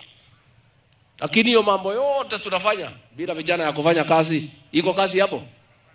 I want to thank the church for studying with our people. And I want to ask MCAs pia, nitakutana na hawa. The way Alice Wahome amesema, solution ya hii maneno ni sheria. The County Assembly of Nyandarua waliweka sheria nzuri sana. I want to ask the Speaker Muteti and the MCAs ya Kirinyaga, na nitaita MCAs wote wa Mlima Kenya, so that we fast track these laws, so that we have heavy penalties for people who sell poison, for people who manufacture poison. Again, the President has instructed me to convene a meeting of the Ministry of the National Treasury, Interior, Trade and Investment, KRA, Counterfeit Authority, KEBS, so that we discuss about ethanol and we discuss about the manufacturing of second generation brews. Kwa hivyo kasi itaendelea. Neto yuda nyarwa nyomba itu. Tudhi na bere. Tuhurane na uhoro uyu. Na niye ona mathana maja gukungorania. Mutikaiguire mundu tha. Mundu wothe urenda andu makome haha, ucio ti mundu mwega. Waigua ciwa buto mutikatwire ati no wanyu. Mukamuria andu aria makomete haria ari magikoma haria wariku. Nitwaiguithania. Na ni we tigai na mukoigua. Kwenda gukiria hau. Kwenda gukiria hau. Yoke wa muico ngirikia njuge. Andu a nyumba itu mwe guku. Gwenda kugora ndaugire Kiambu na njokere na kuria kungi. Nyumba eno itu hinya witu ni urumwe witu. Twaturaga tene tugayanagio tutanohiga tukorera. Mwaka wa 1992 tukigayanio. Andu a Kirinyaga na Nyeri na Laikipia na Meru na Embu na Naikuru makiuma kibake thutha. Andu a Murang'a na Kiambu makiuma mativa thutha tukiurira. Mwaka wa 1997 tugika uguo, amwe makiuma Ngiru thutha, angi Kibaki tukiurira. Mwaka wa 2002 tukiuhiga. Tukiuga tutikaganio ringi. Tudiciraga kimwe. Kuma rĩrĩa twohigire tutithauma thirikari-inĩ. Mwaka ũyũ ũrokire wa 2022 turanyitana na nyũmba turathura William Ruto na Rigathi wa Gachagua. Rĩu nĩ ndĩronia na kĩange makĩenda kwanja kũgania nyũmba itũ. Ati andu a Murang'a gaka nĩ kahinda kanyu, Nyeri mwari na kahinda, Kiambu. Rĩu ngĩaria mĩario ĩyo rĩ, na mwandu a Embu mangiuga atĩa? Ya andu a Meru, ya andu a Nyaikuru, ya andu a Laikipia. Macio nĩ maũndũ ma kwenda kũgania nyũmba itũ nĩgetha tuharaganio ta mai ma therũ. Nyũmba ĩno itũ hinya witũ na ũrũmwe witũ. Na nyũmba ĩno itũ ĩciraga gĩkĩ. Nĩ mũkwenda tũgayanio? tukwenda twaragia kimwe na ithuĩ tukwenda nyũmba ĩno itũ ithuothe tũnyitane thutha wa President William Ruto nigetha maũndũ ma nyũmba ĩno itũ tũkahotaga kũrora twĩna hinya nĩ ũndũ wa ũingĩ witũ na ũrũmwe witũ na tũngĩka ũguo nyũmba ĩno itũ maũndũ mayo marĩikaraga marĩ mega hĩndĩ ciothe. Kana ngwenda kwĩra atongoria aitũ aya anini arĩa hihi matoĩ history ya thĩna ũrĩa tuonire rĩrĩa twagayũkanaga makahoyaga kĩrĩra kũrĩ athuri tondũ wanaruona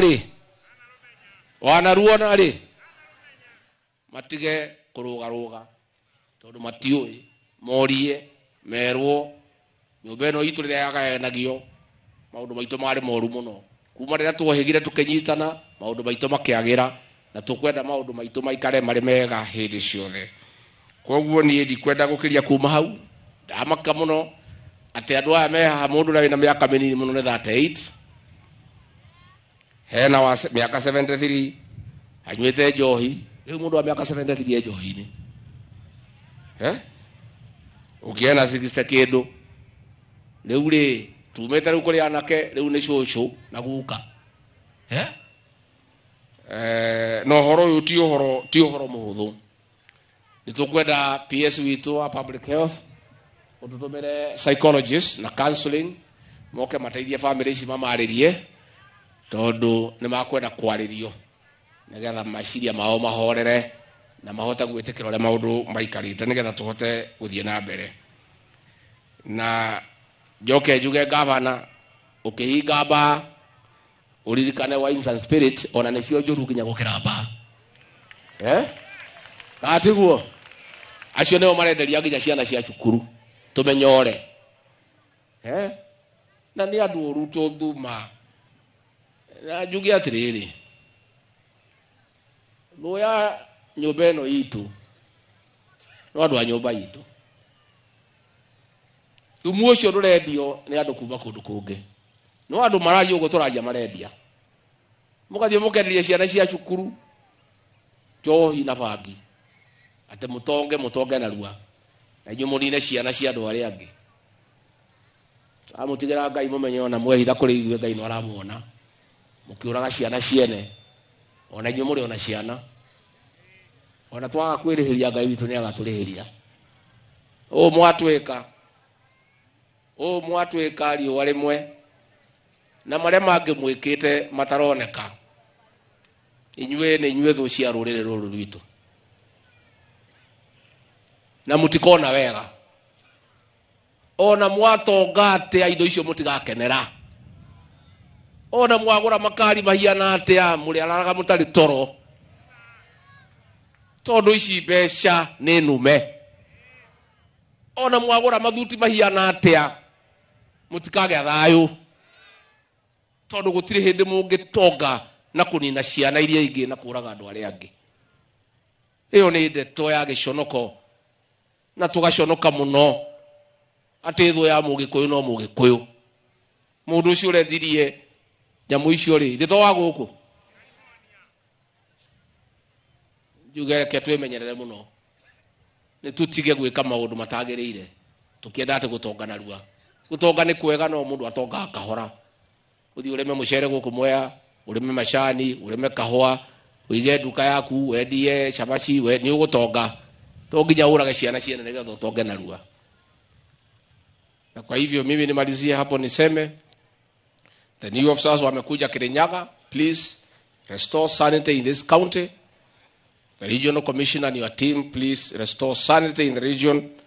We will talk to the others in the rest of the country. As I have said, we'll have that meeting on Thursday and we will chart the way forward.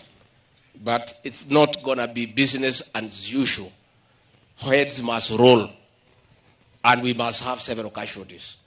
Since we have these casualties here, on the government side, there will be casualties too. It's only fair. These are very serious casualties through death. We must have some casualties through sacking as well, so that we play a level playing field. Again, I thought that kiwanja gĩkorwo kĩrĩ level.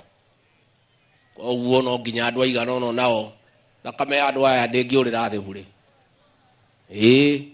Kũrĩ andũ aigana ũna onao maguthie njira yao mainuke meroragire tondu tutingitikira ndeto icio ni twaiguithania andu aitu tukwenda tukwenda guikara muno nigetha aciari aya gavana ngucokerie ngatho ni urateithanirie na thirikari nene kurugamirira mathiko maya kugura mathanduku maya ngari cia kumainukia no teithio ria wothe tukuheana uraheanirwo ni thirikari nene na ndahurira gavana tukiguithaniria na ngucokerie ngatho tuteithiririe family icio na marikia kuinuka ni tukwenda turikie nigetha o family yoe mwiri wao ni tumahete ngari mainuke mucie athie mathike mundu wao mahote kurimuririra mahote kuomboleza ke family ni kaundu karitu muno na nie ngaigua ngoro yakwa icucikite ngaigua njagite hinya ngaigua hurikite muno ta mutongoria wa guku ati twathika andu 17 riua rimwe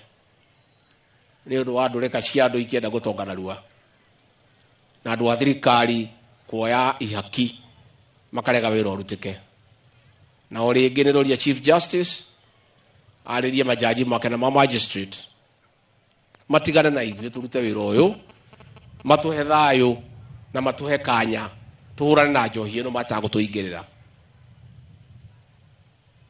tondu nĩho maragiria mbara ĩno ĩhotekeke tondu mũndũ arathiagirio kwendia thumu akahanyũka igoti-inĩ agoka na kotonda wĩra ũyũ ũkaritũha na ũkaritũha na inyuĩ aciari ingĩkĩrĩkia na anake na airĩtu rĩ ona inyuĩ mũgĩtuĩke andũ ogĩ tondu na inyuĩ gũthiĩ kũgũra thumu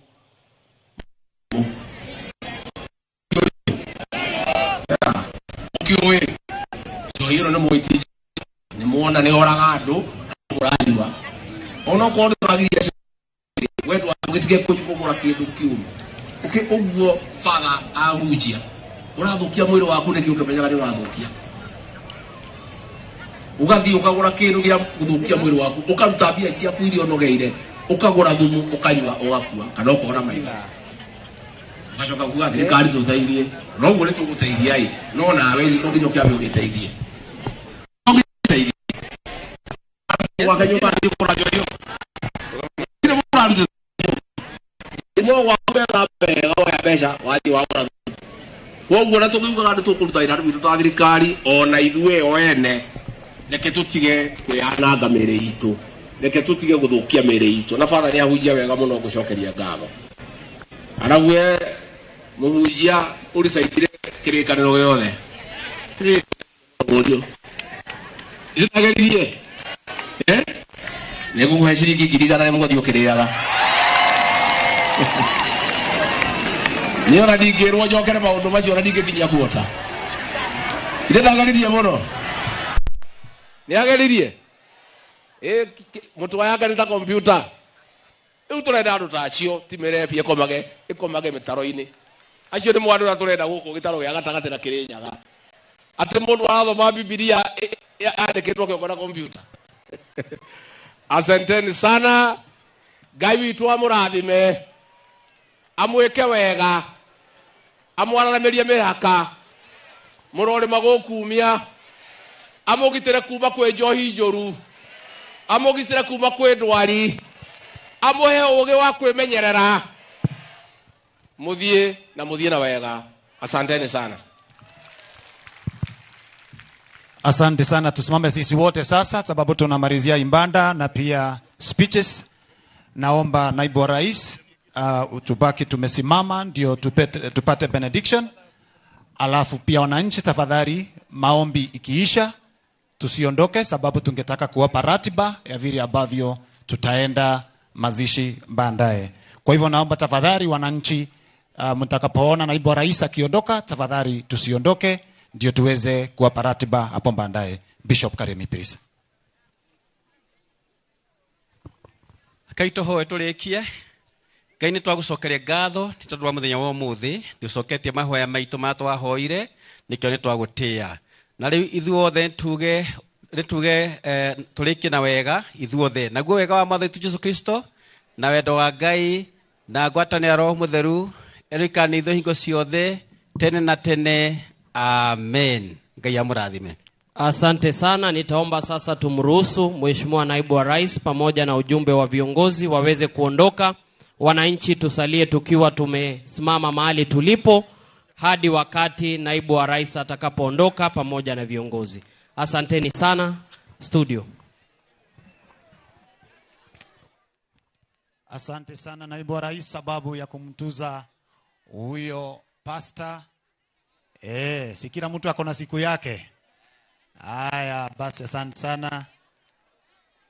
Tumpigie rais naambiwa rais makofi sababu ya huyo pasta yenyewe siku yake imefika.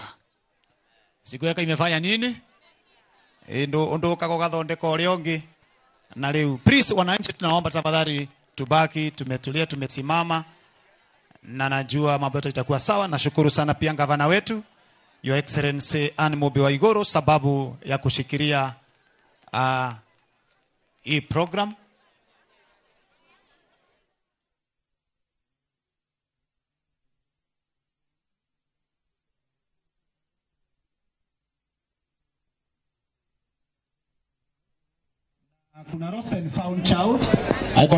Hau niho twatirihira igongona ria mathiko ma andu 17 aria marakuirire mwena wa Kangai Kagio kaunti-ini ya Kirinyaga thutha wa kunyua njohi thumu, njohi iria yakumithio na njira nene igongona-ini riri riria rigutongoragio ni ngwataniro ya makanitha matongoretio ni atongoria a kanitha wa Gatoreki, kanitha wa ACK, kanitha wa AIPCA na ni igongona rikuhumbitwo riri ni munini wa president Rigathi Gachagua, mutumia wake mutungatiri Dorcas Wanjiku wa Rigathi na ministers minister wa migunda Alice Wahome, minister Mwandiki wa Dudu ya minister madam Wanja na gavana wa kaunti no gatagatini ka atongoria angi. Kiria riu kirathie na mbere kahinda-ini gaka ni ati thutha wa igongona riri ria mathiko ria hamwe